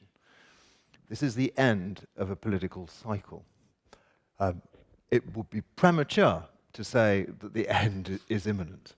We have said that many times with the Iranian regime. But it can't be doubted, and isn't doubted by the leaders themselves, that the next stage of the Iranian revolution is unclear and maybe its final stage. So there was a big question in my mind what the Middle East looks like as the Iranian revolution reaches the end of its natural life. That was the first state. The second state was Israel itself. And we have, of course, rightly devoted a lot of time to talking about Israel because of Gaza. But before October the 7th, Israel was having what can only be described as a midlife crisis. There was a profound constitutional crisis playing out on the streets of Tel Aviv. That has not gone away, and it raised deep questions and anxieties amongst Israel's friends about what Israel would look like on the other side of this crisis. And the third state, this is a happier note, I think, is the Kingdom of Saudi Arabia. 2030 is not far away if Saudi Arabia achieves all the goals that it set itself in its transformation program and, as looks likely, steps out even further onto the world stage. What does that mean, both for the kingdom itself and for the region and its partners? We could have, in Saudi Arabia, a very influential, unique middle power. That will bring challenges as well as opportunities for the kingdom and its allies. So those three states, I think, worth considering as they go through sensitive, critical phases in their life cycle. Thank you, John. Let's linger for a minute on that point you made about Israel. Can I ask you, what do you think are realistic goals for Israel in this war? Maybe if you can say a word about the resilience of Hamas as well. Do you have thoughts on this? This is very difficult to predict the course of a conflict which is fueled still largely by emotion. But I think it is reasonable to assume that the Israeli military have defined operational goals, which, when they have achieved them, will allow them to moderate to a different and more, let us hope, a more moderate military posture with lower casualties. I think that's the first thing. There will be a natural cycle to the military campaign. The second thing, I use the word campaign because I sense that the Israeli security establishment is going to mount a campaign against Hamas, not simply a military operation. And the tail of that could be very long indeed. When one thinks about how the Israeli security establishment has pursued terrorist targets before, it has, as the US have and the US its allies have, it's played it long. So it could have a long tail. I think that point of modulation in the military campaign is also obviously an opportunity both for humanitarian relief, for negotiation, and of course for, one would hope, release of hostages. They're still alive. Emil, you mentioned the term day after. What does Gaza look like on the day after? Well, if you do a linear analysis and projection, there won't be much in Gaza the day after. While it's important to have that discussion about the day after, it should not be a distraction from the here and now, because it's what happens here and now that will determine whether there is anything viable in Gaza in the weeks and months to come. So while I suspect that there's a lot of well-intentioned planners in Western capitals who want to figure out what the setup should be, I think there's also the danger that just talking about some idealistic frameworks is going to divert from the more important discussion at the moment about how to get to a ceasefire. We heard a number of ideas. the past 2 days. It is probably the most vexing problem for many people around. But it really shows that we're still struggling, I think, both analytically and in policy terms about Palestine. The idea, for instance, that Gaza and the West Bank are fundamentally different entities is quite popular. I would argue that this is a misconception, that the links between the two are much stronger at every level. And so the idea that you can create a setup in Gaza that has no impact on the dynamics of the West Bank, I think is a dangerous one. Importantly, the idea about the day after is premised on the idea that you were going to have a regional consensus, that there will be regional muscle, regional assistance and funding. And I sat in the room the past 2 days, and I have not seen a regional consensus or a desire to jump into that space. If that assumption proves wrong, there's nothing standing. I mean, the likeliest scenario at that moment is that the day after is an Israeli occupation that withdraws the geography of Gaza, that displaces residents, and that importantly weakens the UN infrastructure that has kept Gaza viable. I mean, in still very difficult circumstances in the past few years. There is no, I mean, among analysts, but also among Arab observers of all that, we don't see anything really emerging. I mean, obviously, just saying that it's difficult is not a reason to say we shouldn't try, we shouldn't float ideas, but the thinking should also consider what the negative repercussions would be. Thank you. Emil, thank you very much. Hassan, I want to come back to you. Emil has just mentioned the regional consensus and does it exist or not. And there are two elements to the question I want to ask you. On the one hand, do you think that the relationship that Israel has with the Gulf states actually restrains Israel in this context now? And then the second part would be what kind of support you think the Gulf nations could lend to Jordan and Egypt in this context? Hassan. Well, thank you. I don't think really that the Gulf states stand much of a chance of restraining Israel directly. If we look at the trajectory of the Abraham Accords and how those have played out within Israeli politics, I think the effect has probably been in the other direction. We've heard Emirati Ambassador Youssef Ateba addressing a policy audience in Washington, D.C., saying very clearly that the Abraham Accords have not restrained Israeli expansion of settlements. And if anything, we've actually seen Benjamin Netanyahu point to those accords as evidence that Israeli-Arab normalization can proceed despite the lack of progress on a two-state solution. And so that's an unintended consequence of the Abraham Accords, but it's the way that the extreme right-wing government may have instrumentalized, I think, that agreement within domestic Israeli politics. The Gulf states don't have sufficient leverage over Israel that they're able to use. They, I don't think, are willing to engage in coercive diplomacy at the moment vis-a-vis Israel. The question is actually whether the Gulf states are able to shape the US position and to push the US to do more by way of applying pressure on Israel to change the course and to change its conduct of the war. And the question is is there a political appetite in the Gulf to do so? The issue from the Gulf states' perspective is that they are torn in opposite directions by domestic public opinion and regional opinion on this issue. Versus their own geostrategic interests, which lie mostly in deterring and containing Iran, building a regional coalition against Iran.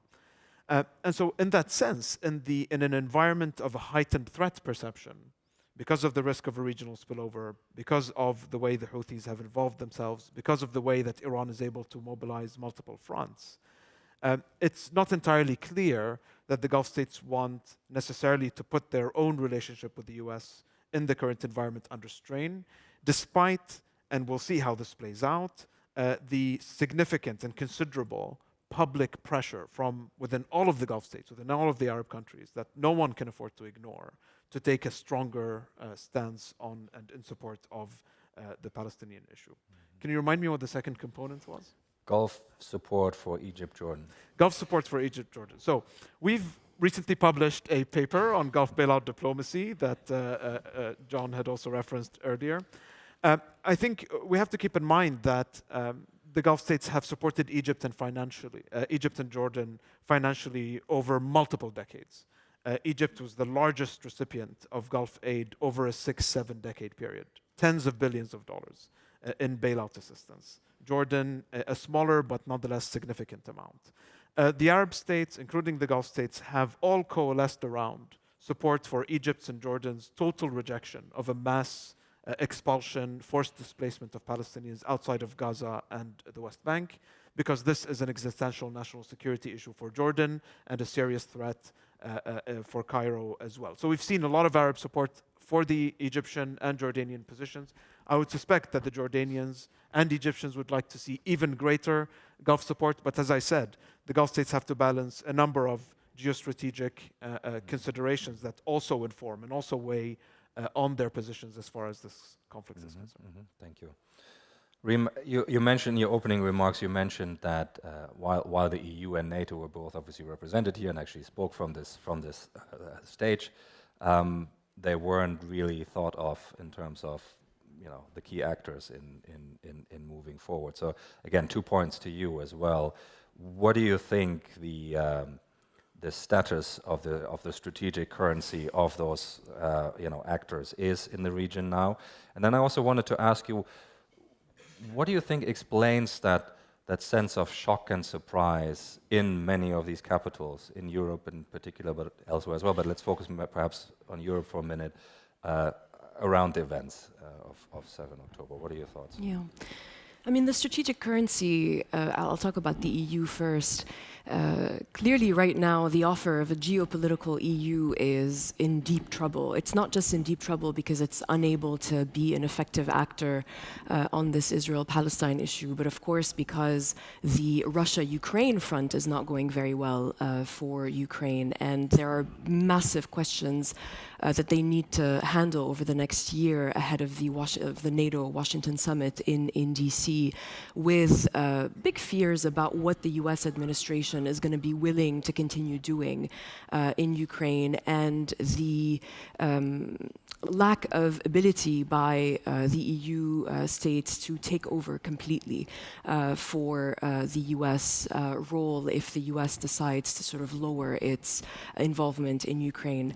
On Israel-Palestine, within the EU, there are deep divisions on, first of all, the political positions toward Israel and Palestine and that issue, and then on a path forward.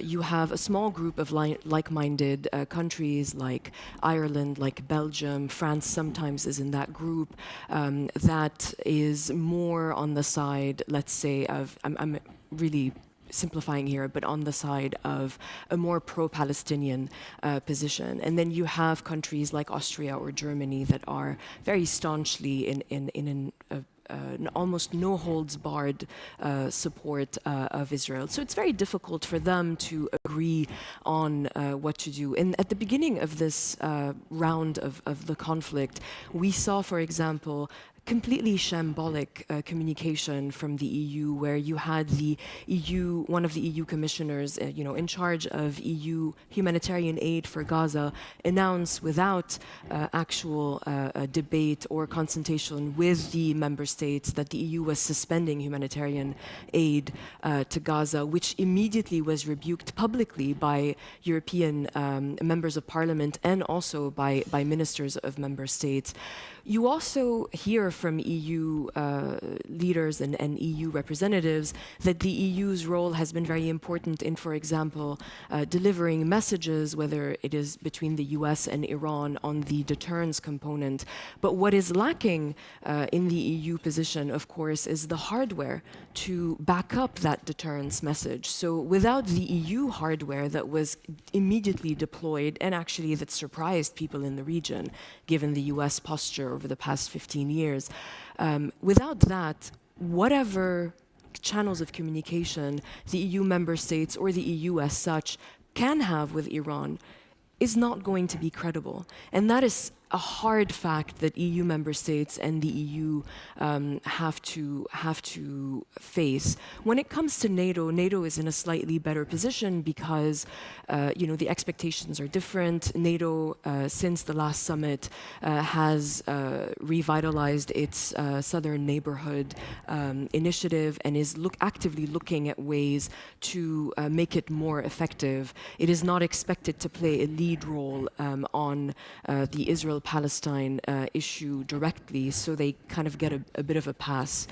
And when it comes to why has there been such a shock related to this war, I have to say I don't have a direct answer, even among Arab populations. Why has this war touched such a chord? You can see how affected people have been, whether it's on social media or when you speak to them. One thing that has come up in many of my conversations is that there is a feeling, a perception, whether that is rooted in reality or not is up for debate, but there is absolutely a perception and a feeling that with the Israel-Gaza situation happening at the same time and in parallel with the Ukraine-Russia war, that the double standard has been very blatant. You hear Arabs, whether, by the way, they're in Europe or in the Arab world, jokingly but angrily say, what is the going rate today for one Palestinian life compared to an Israeli life? And today the going rate is set to be 1 to 10, so 1 Israeli life for 10 Palestinians. And they compare that with the general outrage that took hold in Western countries when it came to the Russian invasion of Ukraine and how every single Ukrainian life matters.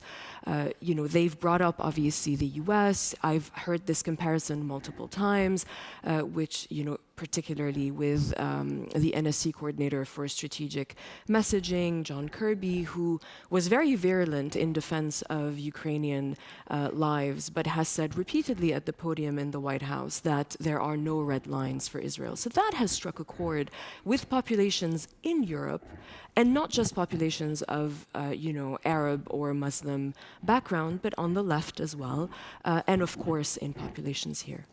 Maybe you want to come in on this one as well?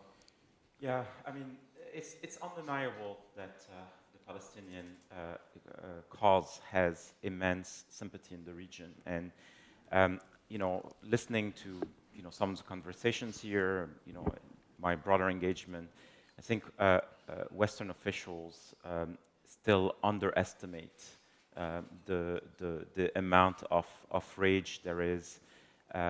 What we've seen in the past months in Gaza is enough footage to make 2 generations of Arabs quite angry. But at the same time, let me address the issue of double standards, and I think it's important to put in mind. And I'm sorry if it's going to sound flippant. It's not meant at all this way. But there was an actual genocide of Yazidis in Iraq a decade ago. There wasn't much popular reaction to that. President Assad of Syria was brought back in the Arab League, and he was present at the Riyadh summit and elsewhere. If you look at the extent of devastation there, human and other, quite significant, also no real popular or even elite reaction to that.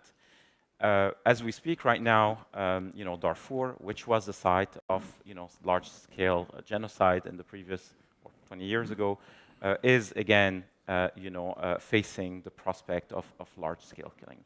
So, just as Westerners may legitimately be blamed for having double standards, the Arab world itself has to face those same accusations. I mean, the list is long. I've just provided 3 examples here.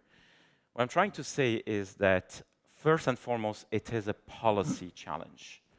It is a policy challenge. You can't compare all these situations. They're quite different in terms of, framework, geopolitics, history, and so on.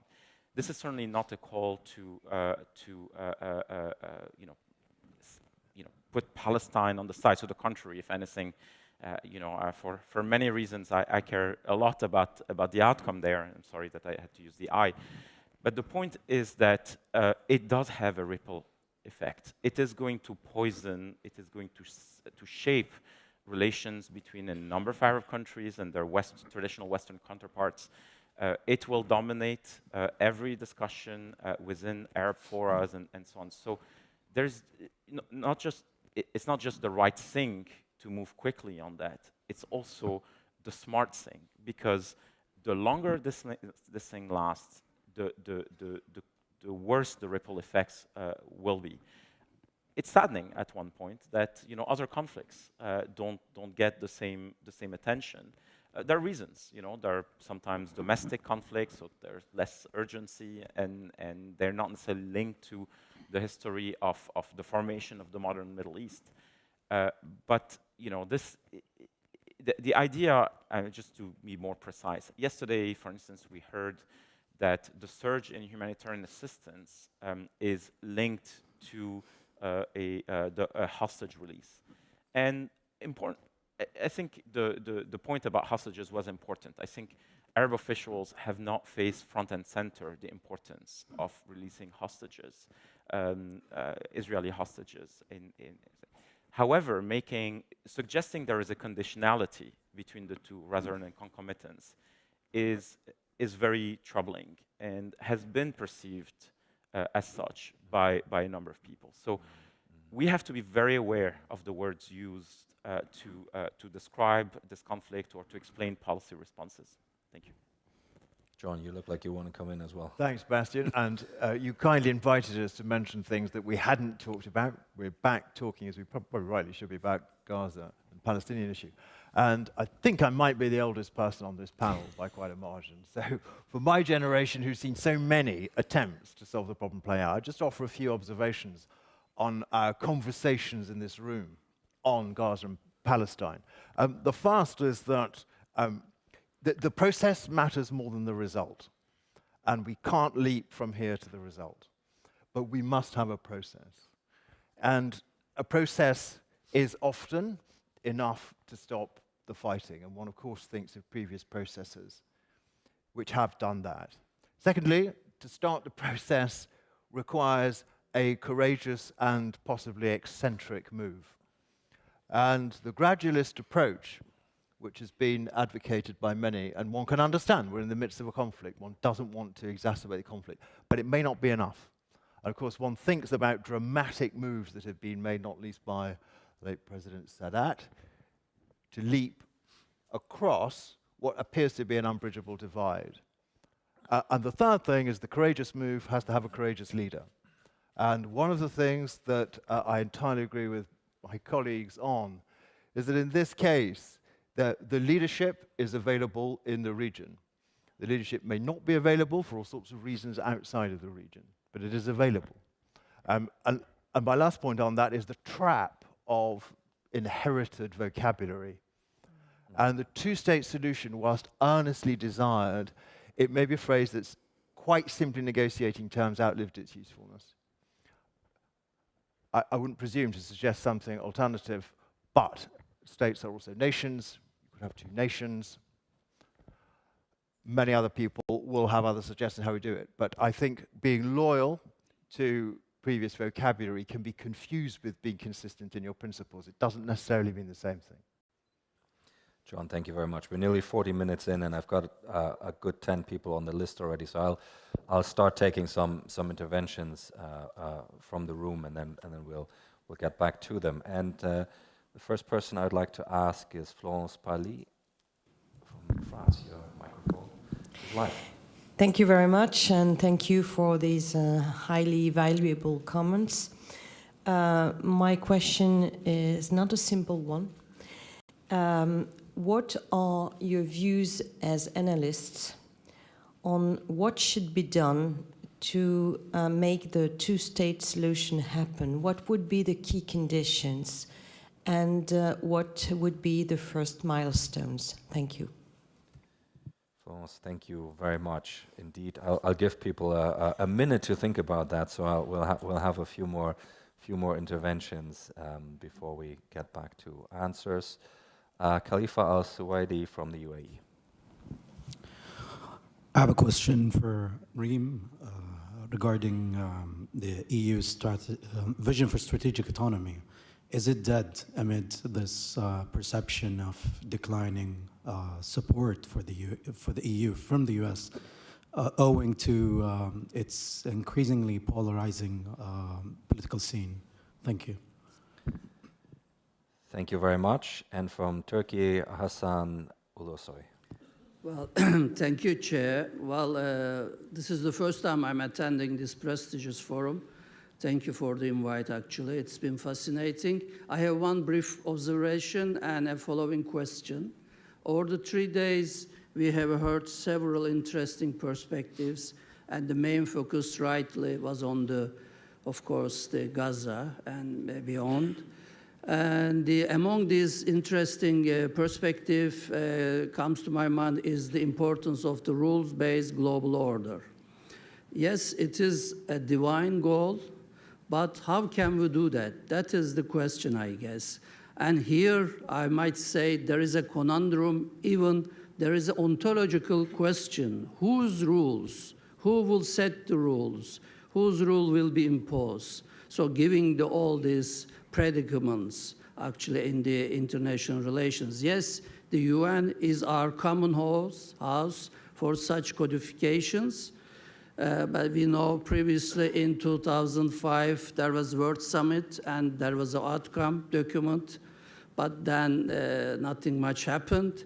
So giving all these predicaments facing the UN system, institutional settings. So I would like to really know and hear the comments, the views of our experts about what can be done to contribute such a rule-based global order in the face of all these ongoing hot conflicts and the suffering and atrocities. Thank you. Thank you very much.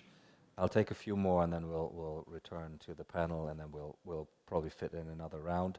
Laith Al-Ayuni from Jordan. Thank you. I have a question for Reem. You mentioned Europe's Arab and Muslim communities' sympathy with the Palestinians, and we saw all of these demonstrations supporting the Palestinians. This raises multiple questions. What does that say about migrant integration efforts in the EU? Also, what does this mean for the future of Europe's social cohesion? And what does it say about the future of Europe's demographic and social identity? Thank you very much. We'll take 3 more. From Qatar, Naif Al-Mullah. Thank you. I have a general and a more specific question about the national visions for GCC member states and the future. Considering the ambitious national visions, which focus on economic diversification, human capital development, and technological advancement, what do you see as the key challenges and opportunities these states face in achieving these goals? Can you suggest how the success or failure of these strategies could affect the broader geopolitical and economic landscape of the Middle East in the next decade? And second, considering the escalating effects of climate change, how do you envision these states balancing economic ambitions with environmental sustainability, and what role could they play in regional and global efforts to address climate challenges? Thank you. Thank you very much. I'll take from Lebanon, Laura Maisa Farjala. Yeah, thank you. I have a question. You mentioned Iran, and Iran has achieved a lot already in this conflict. They forced a pause in the normalization process. They forced the Arab states, so to say, to take a neutral stand in between their partner in the US and Iran as the champion of the Palestinian cause. I'm wondering now, what is your sense of what is the end goals of Iran already? What does it want to still achieve, or what does it want to secure in this context? Thank you very much. And last one in this round, John Chipman. Thank you very much. I just wanted to take up the implicit point that John Rain made about the requirement perhaps for a bit of diplomatic shock therapy and I will propose a half-baked idea. I was a little bit worried when I heard on Saturday morning my very good friend and loyal attendant to the Manama Dialogue, Deputy Prime Minister of Jordan, say that what was happening in Gaza was Israel's mess. No one else was going to clear it up for them. It was for Israel to own it and solve that mess. The problem with that attitude of mind is that if you invite a Netanyahu solution to a problem, you will get a Netanyahu solution. And so I wonder whether really the relevant Arab powers can disenfranchise themselves from a central and primary role in addressing this. When in Europe we had the Yugoslav crisis and NATO, the EU, the UN, these large institutions were incapable of focusing on Milosevic's approach to Kosovo, a contact group was formed. And that contact group had relationships with the larger international institutions and also the key powers. A contact group for this crisis would logically be composed of 5 countries. The Kingdom of Saudi Arabia as the custodian of the 2 holy mosques and as the initiator of the 2002 Arab Initiative. The United Arab Emirates as the country that was first in the train on the Abraham Accords. Qatar that has a special relationship with Hamas. Egypt that has a particular relationship with Gaza, and the Hashemite Kingdom of Jordan that has a special relationship to the West Bank. And cannot these 5 countries, perhaps led by Saudi Arabia, look to draw on the Palestinian Authority second generation, which even Mahmoud Abbas wants now to succeed in office, and find individuals in Gaza that have perhaps only a remote relationship to Hamas, and create a sort of embryonic idea of what an administration post-war in Gaza might begin to look like in order to show that the end of the war would still mean the possibility of a Palestinian administration that would lead into a state-like solution. But I worry that if the attitude of mind is, this is awful because over the last 75 years, the Americans and the Europeans haven't been able to impose a 2-state solution, and there's a reliance on the Americans or Western Europeans to take up the diplomatic cudgel, that we'll still be having this debate in 5 years' time. John, thank you very much. And that is one of the answers to Florence's initial question, the proposal that John has just made for that contact group to maybe take on that challenge in the way that John has described. Just to let everybody know, I've got about another dozen people. After all of these questions, we have another dozen people who want to come in at this point, and there might well be more in a few minutes. So please do engage with these questions, but do be crisp if you can. Rima, I'm going to start with you. You had a few things pointed directly in your direction, ranging from strategic autonomy to the societal cohesion in Europe, if you want to pick your way through a few of these. Yeah, easy, simple questions. I'll start with strategic autonomy. Listen, I think people who say that strategic autonomy is dead are basically saying that Europe should not exist. I mean, at one point, countries have to take over their own fate, right? That is what strategic autonomy is at the very heart of it. You can call it whatever you want. You can call it sovereignty, you can call it autonomy, you can call it banding together, whatever you want to call it. At one point, these strong, rich countries that were, benefited from, obviously, the U.S. giving them the security guarantee that they needed to rebuild themselves. They benefited from the post-World War II order that was dominated by the U.S. to become as rich and as influential as they are. It is normal that right now, at this point in time, they should be able to stand on their own 2 feet. The problem with all of the ways that strategic autonomy has been discussed so far is that not one country in Europe has actually done, over the past 10 or even 5 years, the investments in its own industry in order to be able to turn that into more than just theory or a slogan. And that is what the Ukraine war has revealed in a way that has been quite crude. If the US hadn't existed, I have strong doubts on whether Ukraine would have been able to repel the initial assault by Russia, because it was the US that was able to send the weapons in the mass that was required and to maintain that flow of weapons, while big countries like Germany or France were not in a position to do that. Their industries are still not in a position to do that. So that question is not going to go away, and the US turn away from the European security order is only going to get worse. And it's not a question of just Trump. I keep saying this. This is not a Trump issue. You know, the Obama administration was talking in these terms in ways that were more diplomatic, but that was the bottom line for them. And so that is something that European leaders need to integrate. It doesn't mean that the US will disappear from their security order, but it means that as Europeans, they need to do much more, and perhaps the lion's share. When it comes to I say social cohesion in Europe and its migrant population, you know, there are various models of integration of immigrants in Europe. There isn't one monolith. What France does is not the same as what Germany does, is not the same as Hungary.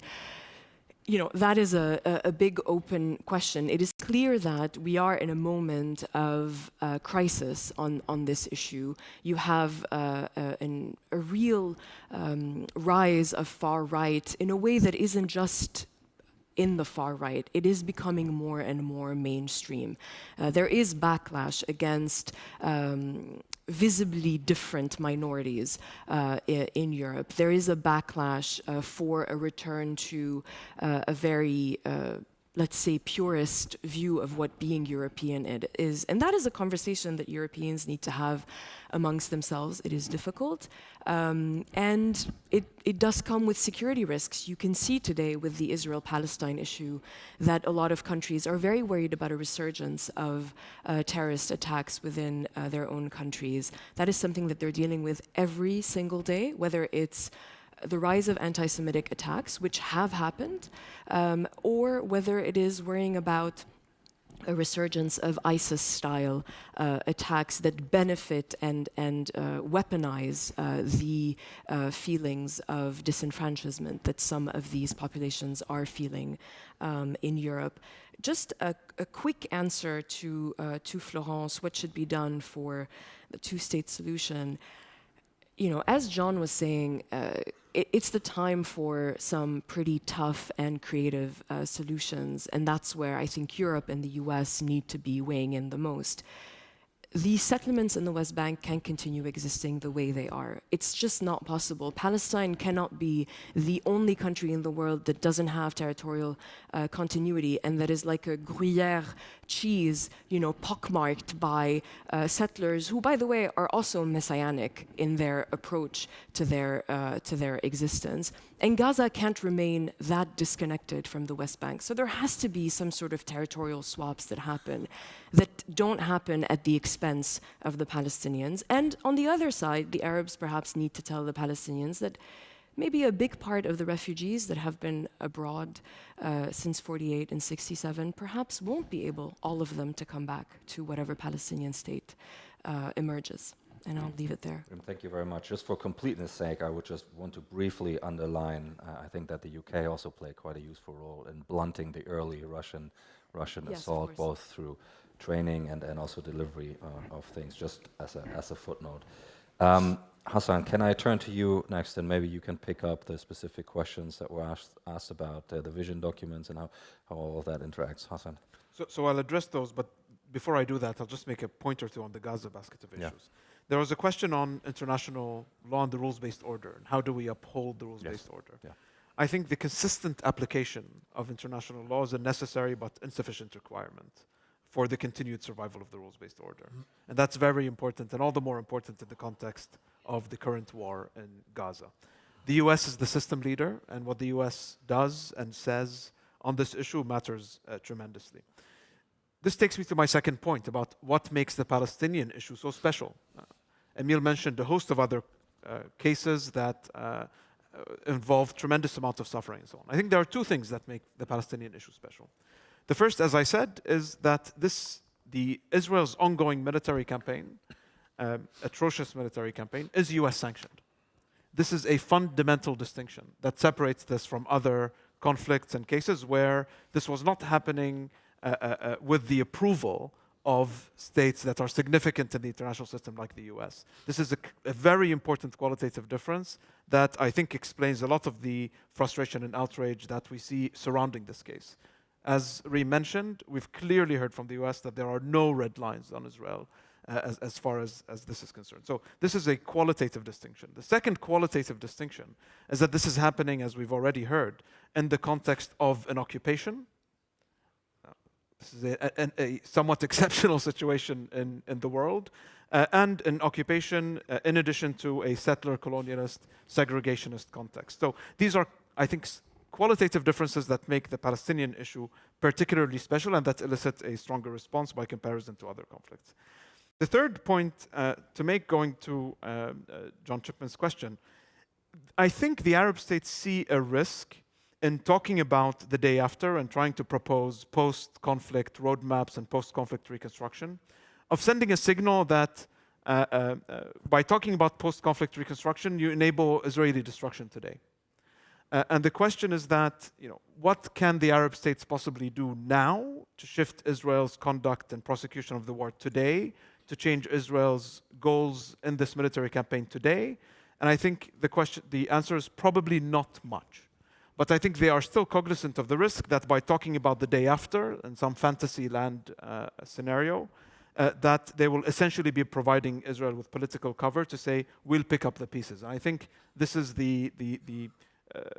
my interpretation of Minister Safadi's comments. Finally, on the question of Gulf visions, there are a host of challenges. I think the climate and the economic aspects of Gulf visions are highly interconnected through the energy transition and the perceived need of the Gulf states to remain as reliable energy suppliers while also keeping up with the energy transition.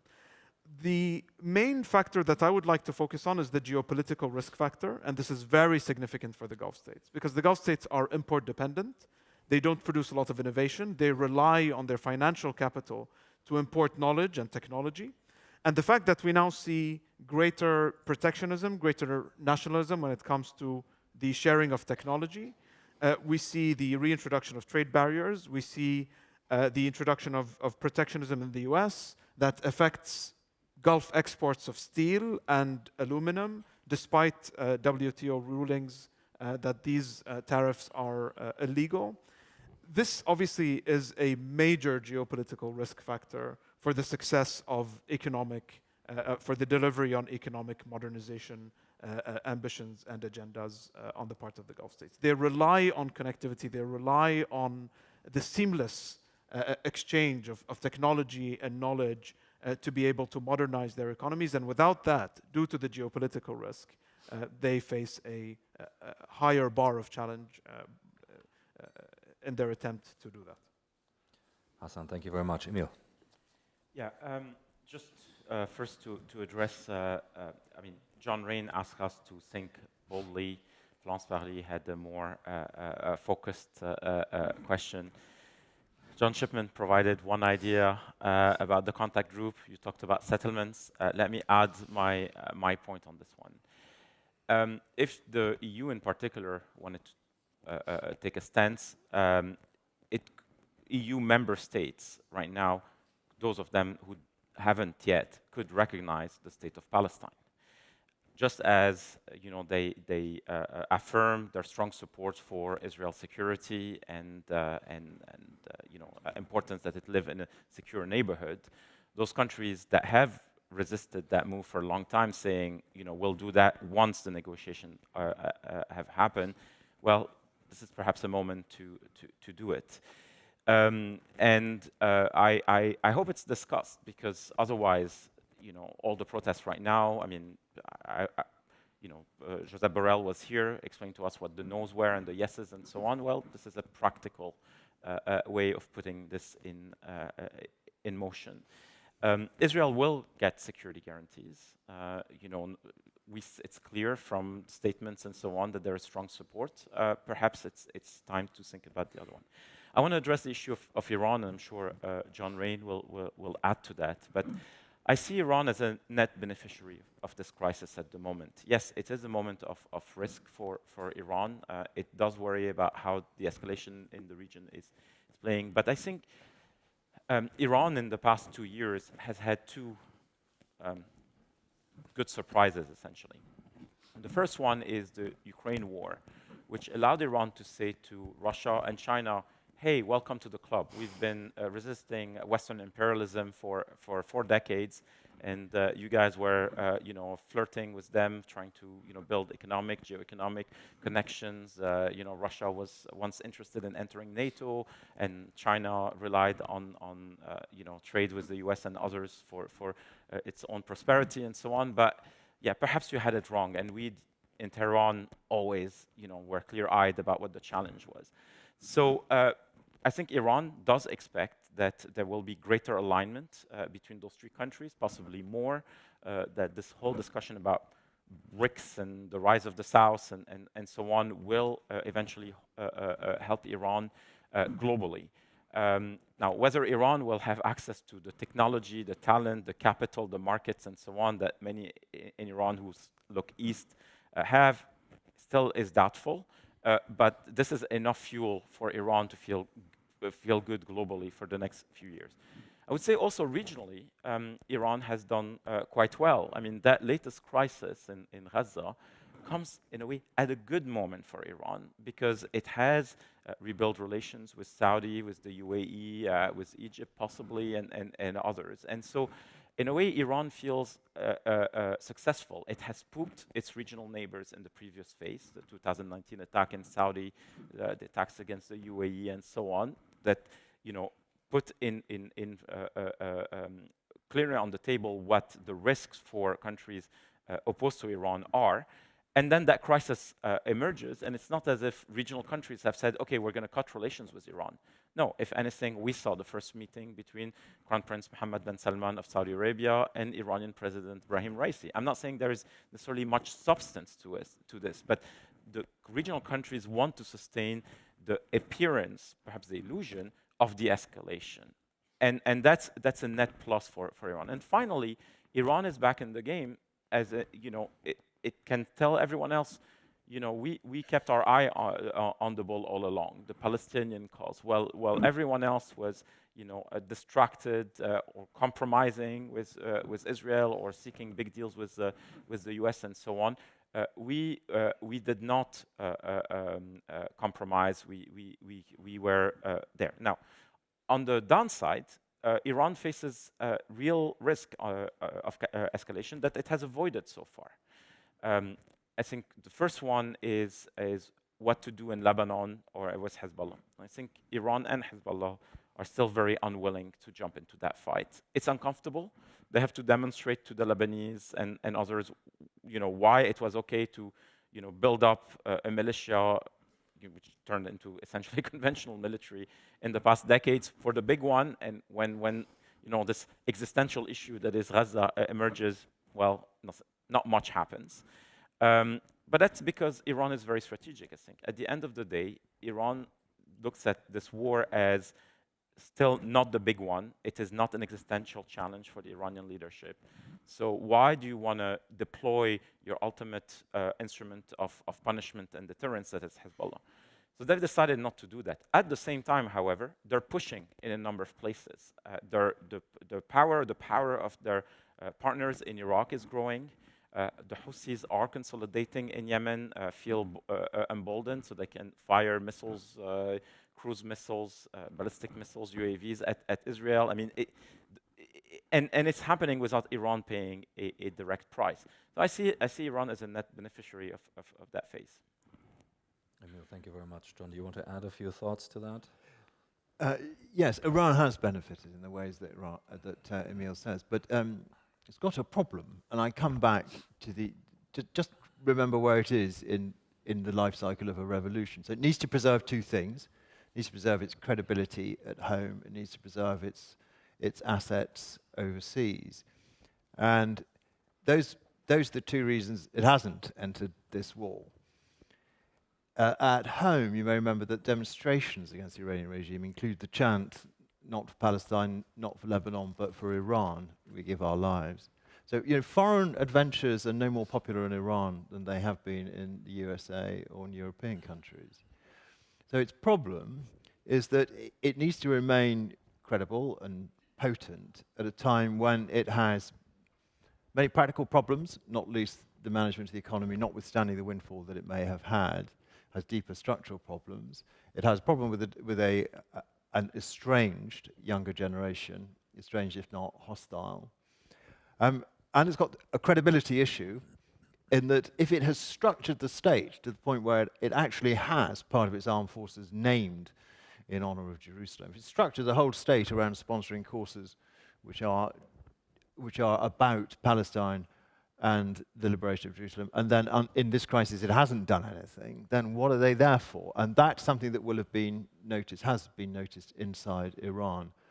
So I think the Iranians don't come out of this necessarily in a stronger position. I think it just emphasizes some of the problems that this regime has got. Thank you very much. Let's get a few more interventions in. We've still got a long list. I'll prioritize a few people who I haven't called on so far in this session or previous sessions. So first, please, Adrienne Mong from the US. Hi, thank you. It's a general question.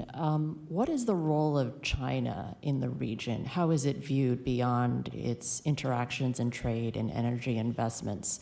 Is there a significance, if any, that it's the first stop for this delegation? Thank you very much. From Germany, Ben Schreier. Hold on, you just need to find you. Here you go. Well, thank you. Maybe a more tactical question, and coming back to the proxy, Iran's proxies. So has Hamas maybe miscalculated and overplayed its hands given the full-on Israeli response? And depending on what your answer is, what are the implications for the proxies of Iran? Will it make them more risk-averse or more escalatory? Thanks. Thank you very much. Dr. Yicheng Lai, please. Thank you. And I also have a question about China as well. My question basically is that how would this war affect the region's perception about Chinese standing in the Middle East? Especially earlier this year, we do see that China has a role in helping the resumption of the diplomatic relation between Iran and Saudi Arabia, and also China engineered the entrance of UAE, Saudi Arabia, Egypt, and into the BRICS. And after this war, how would this influence and standing, would that be affected or not? Another question is that how would the Middle East perceive about Chinese possible economic role in the future?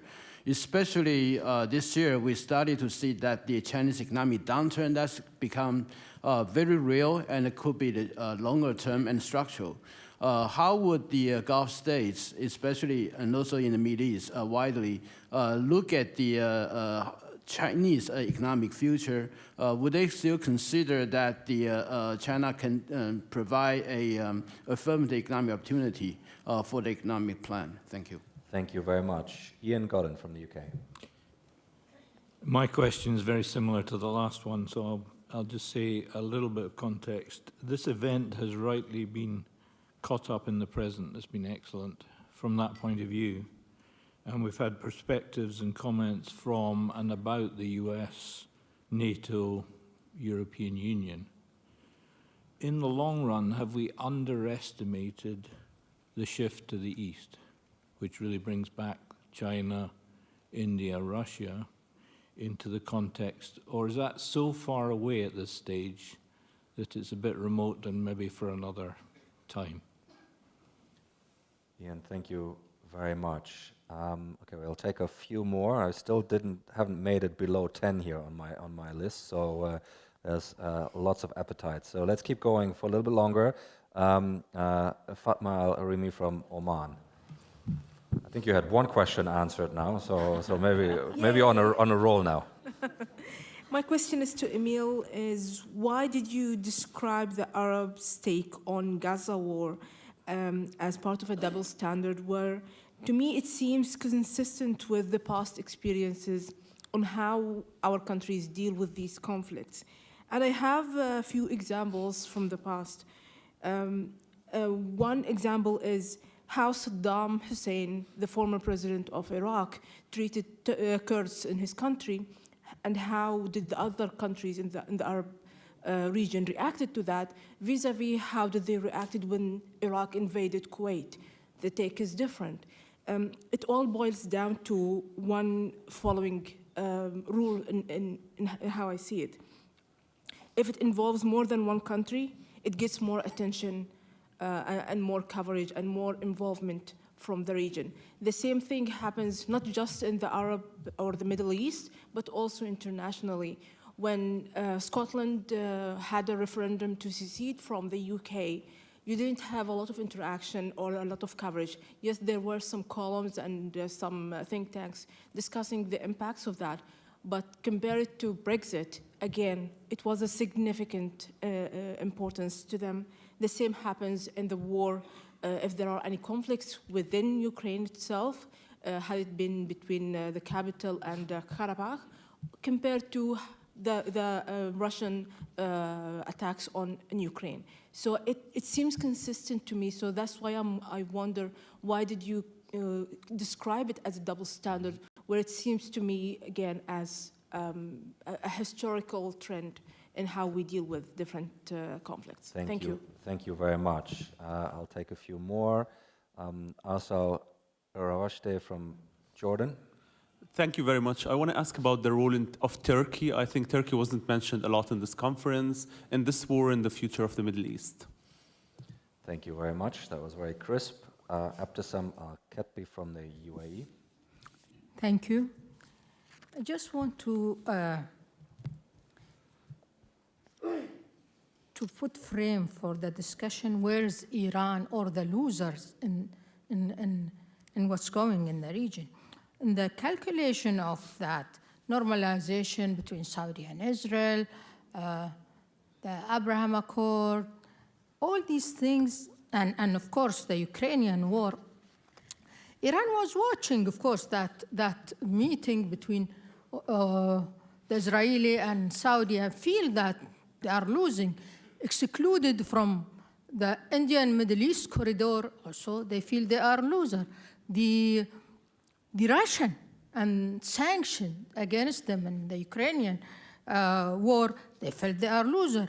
The Chinese also, and that new corridor, and the American want to shift the attention to new corridor rather than Belt and Road. All those are loser if you don't calculate them. And Hamas, of course, the Saudi were meeting with PA and neglecting or ignoring them. Those are loser. Of course, they will retaliate.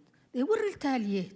And this Gaza war, if you took it only, it's between Hamas and Israel, you mislead yourself and others. It's beyond that. It's not domestic, it's not regional, it's international.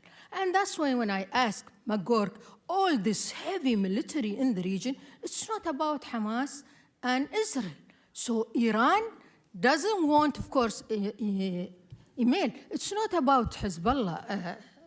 Iran doesn't want, Hezbollah is more important than Hamas for Iran. Of course, they don't want put Hezbollah in this war because of that. But they cannot, of course, Hezbollah not attacking Israel, otherwise they will lose, okay? That they are not defending Al-Quds or the Iranian, but not direct war with Iran. Thank you. Thank you very much. I'll take a few more, and then we'll have a final burst here from the panel. Can I get Lawrence Rubin, please? Thank you so much. Actually, a couple of my esteemed colleagues have already asked very similar questions, but I'm going to drill down on it because it ties to a previous theme from last year about China's role. This has to do, but what I was curious, China's role in this, what and how the Middle East thinks about and the Gulf too of China's role after this, and more specifically, what outcomes might affect it. So that's why I want to add more specific to. Can you think of a few outcomes that may affect the perceptions of China from this region? Thank you very much, John Ellison. Thank you. Realistically, how can people talk about the possibility of a two-state solution when you have 500,000 settlers who have no intention of moving and their number is ever increasing? Thank you very much. I'll take three more, and then we'll return to the panel. I'll take Noah Bonsai, please. Thanks. General question to the panel. Several of the speakers throughout the weekend have talked about the fact that while the specifics of the 7 October Hamas attacks were surprising, obviously the fact that, the likelihood, I should say, that the Israel-Palestine conflict would re-escalate in the short to mid-term was widely perceived prior to 7 October. Very little was done to avert that by the US in particular, by other actors. Emil, you noted that Syria, even prior to 7 October, the conflict seems more fragile than at any point since early 2020. If the Gaza war spreads, if the US precipitously leaves, that conflict will re-escalate in all likelihood.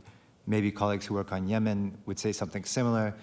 Often we look to the US to take the lead on diplomacy. They've made pretty clear in this administration they aren't interested in doing that on these conflicts, at least not proactively.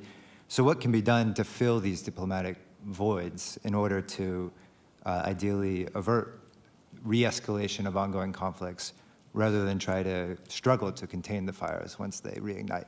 Thanks. Thank you very much. Basima Halawi-Rowe. Thank you. At the opening of Manama dialogue, His Royal Highness Prince Salman, he said, "You cannot change the reality without changing the narrative." Hassan, you talk about more than 81, we lost counting actually how many Iran proxy attack US bases in Iraq and Syria. As a Gulf expert from the Gulf perception, what change need to be done to the US narrative on deterring Iran? Thank you. Thank you very much. Fabian Hinz. Yeah, thank you so much for the highly interesting remarks. My question goes to Emil, and I would like to know your assessment of how the current crisis will affect the internal Lebanese situation. Right now, we're all very concerned about the possibility of further escalation with Hezbollah, but even if that would not happen, how would the current crisis affect the internal balance? Thanks so much. Okay, let's see whether we can create a clean slate here. Tom Beckett. Okay, maybe a somewhat esoteric question. Imran Safadi yesterday said that Hamas emerged from the occupation, and it's true, in the late 80s it did. It came from the Muslim Brotherhood. So I've got a question in three parts. Would Hassan al-Banna be proud of his progeny? Should Gazans want to be governed by the Ikhwan? And lastly, how many Arab governments want to see Hamas survive this war? Thanks, Tom. Sam Dagger. Thank you.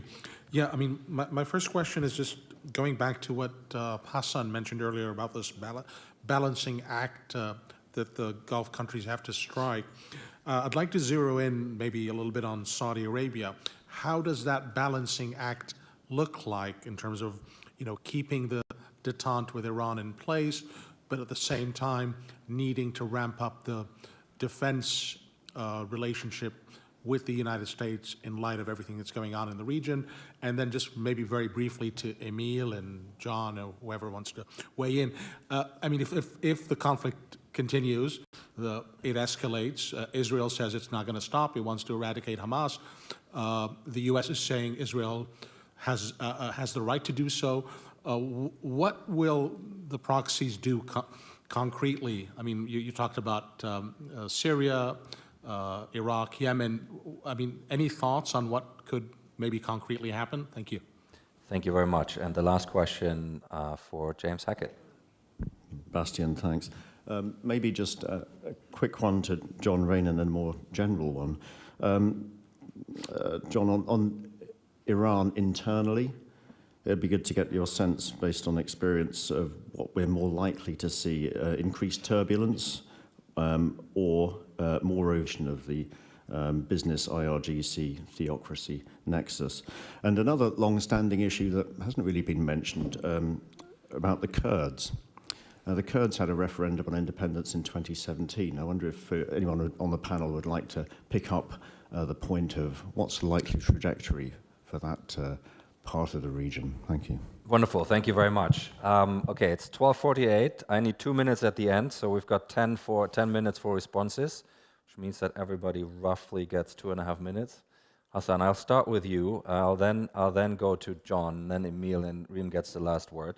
Hassan, maybe you can specifically address the China and the looking east related questions. Absolutely. So I'll address those and the two specific questions that were addressed to me very quickly. So beginning with the two questions, I think I'm not paid enough to attempt to cure the ills of U.S. policy in the region. I don't think anyone is, but the point, I think, the basic issue from the perspective of the U.S.'s Gulf partners is massive U.S. policy volatility on Iran.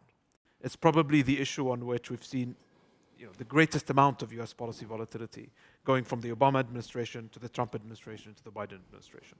Right? We saw the U.S. enter into a flawed JCPOA and then even make the bigger mistake of pulling out unilaterally from that flawed agreement. And so from the perspective of the Arab Gulf states, it's the extent of U.S. policy volatility on what is their core strategic issue of interest, which presents a massive policy challenge for them. So this goes to Sam's question. How do they address it? And how do they balance between those various imperatives? We've published a paper earlier this year called Mitigating the Risks of an Unconstrained Iranian Nuclear Program. We spoke to many policymakers in the region to try to understand exactly how they deal with that specific question. We found that, partly as a response to the massive US policy volatility, Gulf approaches towards Iran have matured and crystallized around a three-pronged approach of doing simultaneous containment, deterrence, and engagement of Iran. And so you try and contain and deter Iran by building regional partnerships, but you still try to offer a carrot through the shared prosperity in Jeddah and whatnot. Going to the China basket of questions, they're all interrelated. The relationship between the Gulf and China is multi-layered. The crux of that, the rock foundation of that is economic. It's trade and energy. So China is the largest trading partner. It's the largest energy market for almost all of the Gulf states. To illustrate an extreme example, Oman exports 90% of its oil to China alone. So it's a massive market. That's the bedrock. That's the foundation. The second layer is the investment layer, and that's the BRI. We have a few, and my colleague Mayan Owens and Camille Lons and others have done fantastic work on this, looking at how China has used the digital Silk Road to build a partnership with Israel and the UAE, how China uses the Belt and Road Initiative to build a massive footprint in Iraq's energy and oil sector. And so the BRI has been an interesting framework for China to become an investment player in the region. The third layer is the political and diplomatic. So this goes to China's growing diplomatic engagement, facilitation of Iranian-Saudi de-escalation. We also saw China, as the president of the UN Security Council, play an important role, along with the UAE, to push forward this current conflict within the UN Security Council. But we see China playing opportunistically, trying to point out the faults of US diplomacy. And at the same time, we've seen the region use China as a hedge against the US and to get the US more interested and more involved. And finally, there is the military layer, which is an emerging area. There are obviously US intelligence concerns about a potential growth in China's military footprint in the region, as well as joint exercises between the UAE and China. So it's a multi-layered relationship. It's fundamental. It's not going anywhere. If anything, we tend to overestimate the turn east, actually, rather than underestimate it, because the Gulf states still, despite all of these multi-layered facets of the China-Gulf relationship, regional states still see and have a preference for the US as their security and military partner. Thank you. Hassan, thank you. Excellent. John, what happens at the end of that life cycle? I think we all know what happens at the end of the life cycle. Let's not get too gloomy. But on Iran, Ben, you're asking about Iran's proxies in the region. And there was another question, I think, about what's going to happen internally. More of the same, probably, on both. More of the same until it all stops. So what might stop it? First of all, on the proxies, I think we've got, there's a regional phenomenon of excluded power. There are, by my estimates, between 10, 15 million people in the region who live under some kind of non-sovereign power, non-state actor, could be a militia. That's a phenomenally high percentage of the population of the region. Whether that's amenable to a generic solution, I don't know. It may be best treated within separate issues, but it's a persistent problem, because if it isn't Iran who instrumentalizes these groups, it could be some other player. That's the first thing. There's a regional phenomenon to be dealt with. On Iran itself, internally, it's important to remember that the opposition, which is now quiet, is still present. So nothing was done either to reverse the growth in opposition to the regime or to satisfy any of its demands. Least of all, the grievances which were just a function of another generation being administered oppressively by another generation, which it doesn't understand. So the timeline on this is long, and it's very much in favor of the coming generation in Iran. So I think we are going to see more disturbances there, and inevitably we're going to see more oppressive measures from the Iranians. Somebody mentioned the Kurds. Who's going to do the Kurds? Seamless handover.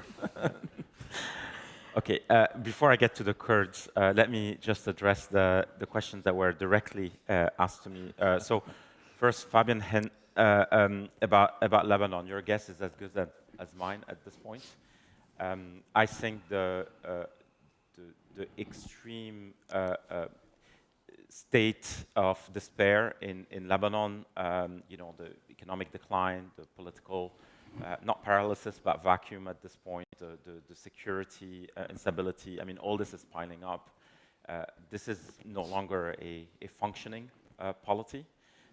There were times where, if we could get a president or if we get this cabinet, I mean, it was very tactical. I think at this point, it's the state of disrepair is so advanced that very difficult to predict.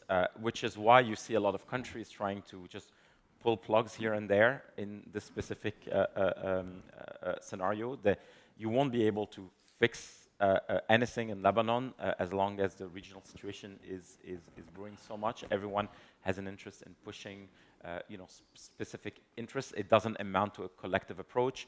We've seen the French try and fail. We've seen the U.S. disinterest. We saw Saudi disinterest. I think the only certain thing in Lebanon is that Hezbollah will continue making inroads because it still has access to, more consistent financial assistance. It has the use of coercion, or the threat of. It has a strong narrative. It sees the other side or the other sides losing motivation, sense of moral of purpose, and so on. So quite bleak. I do have a magical solution, but I'll share this with you later. I was asked directly the question about, why did I question Arab approach on Gaza? And it sounds philosophical, but I think that we should drop the double standard approach. It's one thing to say inconsistent, it's fine. I think the double standard one assumes that there is, that all the contexts are somehow the same. That, say, let me challenge you back on this one. Look at the general Arab attitude towards Ukraine, for instance. Lots of hedging, not wanting to do that, where this is the most clear-cut case of an international violation, and everyone is dancing around. Sometimes we vote against or we abstain at the UN. Sometimes we make statements and so on. It's inconsistency. Sadly, it is present in international politics. Yes, it should be highlighted in the case of Gaza. I'm not trying to make the case that we shouldn't. But when we brandish the double standard argument, we somehow make it seem as if we're applying one standard in our politics within our immediate neighborhood, which is not the case. A couple of questions about proxies. Yeah, I'll make that point. I think proxies or partners of Iran see this as a moment of opportunity, not necessarily to jump into an all-out war against Iran itself, but it is about advancing their and consolidating their power in the geographies they already exist. It's much harder right now, whether it's in Iraq or Syria or just mentioned Lebanon or Yemen, to push back. I think they see this, first, the big powers are distracted. Second, there's less appetite because people realize what the exposure is and so on. They think, again, they have the narrative on their side and so on. So yes, it could go or blow up into a major war, and I'll have to publicly apologize for having it gotten wrong. But I think the primary interest at the moment, the primary focus, is to consolidate where can be. The Kurds was asked. The Kurds are in a very difficult situation at the moment, and they've been for some time. They've been quite weakened in Iraq, for instance. In northeast Syria, they have to prepare for a new dispensation of power. Turkey has taken much stronger action against them, Iran as well. The Kurds are, they had, their 15 years where the environment was relatively benign or even positive for them. They had access to resources and so on. I think the situation is much more challenging. I promised that would be the last one. So Good, thank you very much. I'm going to answer in two Reem, sentences. Concluding thoughts from you. There was a question on, whether the EU, NATO, US underestimated the shift to the east, and what should they be doing instead of putting out fires. They did not underestimate the shift to the east. In fact, they've been kind of obsessed with the shift to the east, and you hear a lot when you're in Europe talk about what is the global South thinking, how are they looking at China. So this has been an obsession for at least a year and a half, 2 years, almost paralyzing in a way. And then the second thing on, what should they be doing, not putting out fires. I'm not reinventing the wheel here. They have to reinvest in deterrence, they have to reinvest in muscular diplomacy, and they have to reinvest in establishing and feeling comfortable with power dynamics. That is something I am saying, especially about the European countries. Obviously, the US is very comfortable with that, but the Europeans need to get out of their kind of enchanted bubble and get back into the real world where most of us have been living while they've been kind of in a cocoon for 50 years, more or less, and I'll leave it there. Wonderful, thank you very much, Reem. Excellent, that lands us exactly at 1 p.m. As we had hoped, and the fact that the room is still packed at 1 p.m. on Sunday, I think is a testament to three things. Your stamina, thank you very much. Second, the extraordinary times in which we, of course, convene, but I think I can say also because analytical excellence was on display from all of my colleagues. So thank you very much for making such a productive and high content and high protein session. Thank you very much.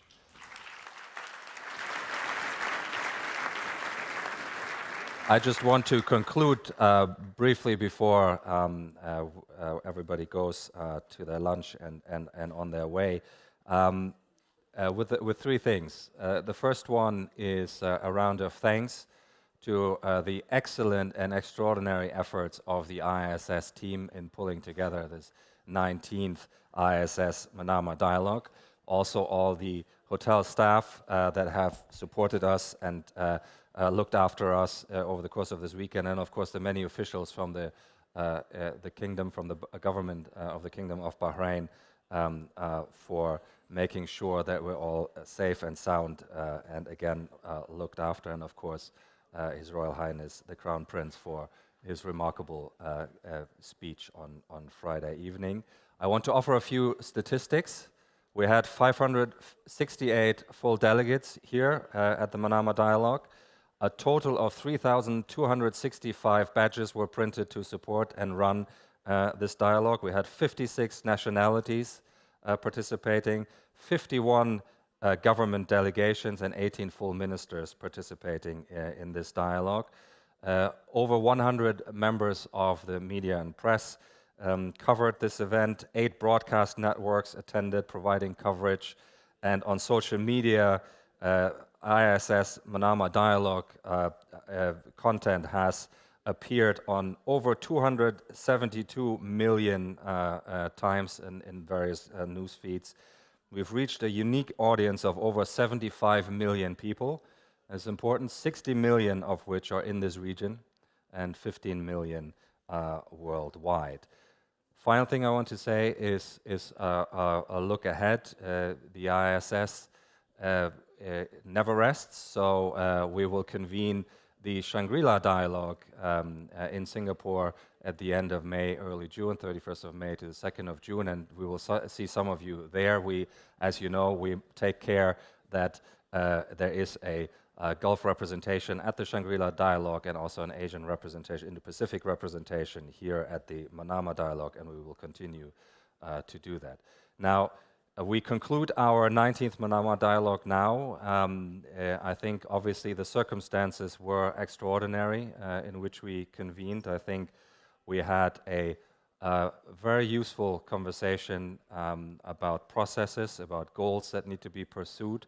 Ideas were put on the table, and I think we had a constructive, even at sometimes obviously lively debate that is appropriate, I think, under the circumstances. I want to say that next year we will convene here in the Kingdom of Bahrain for the 20th anniversary of the IISS Manama Dialogue. We are already thinking about how to make that a great success, and we're looking forward to working with you as we do that, and then see many of you here again. So thank you very much for all your contributions. Thank you for being here. Have a good rest of the day. Thank you.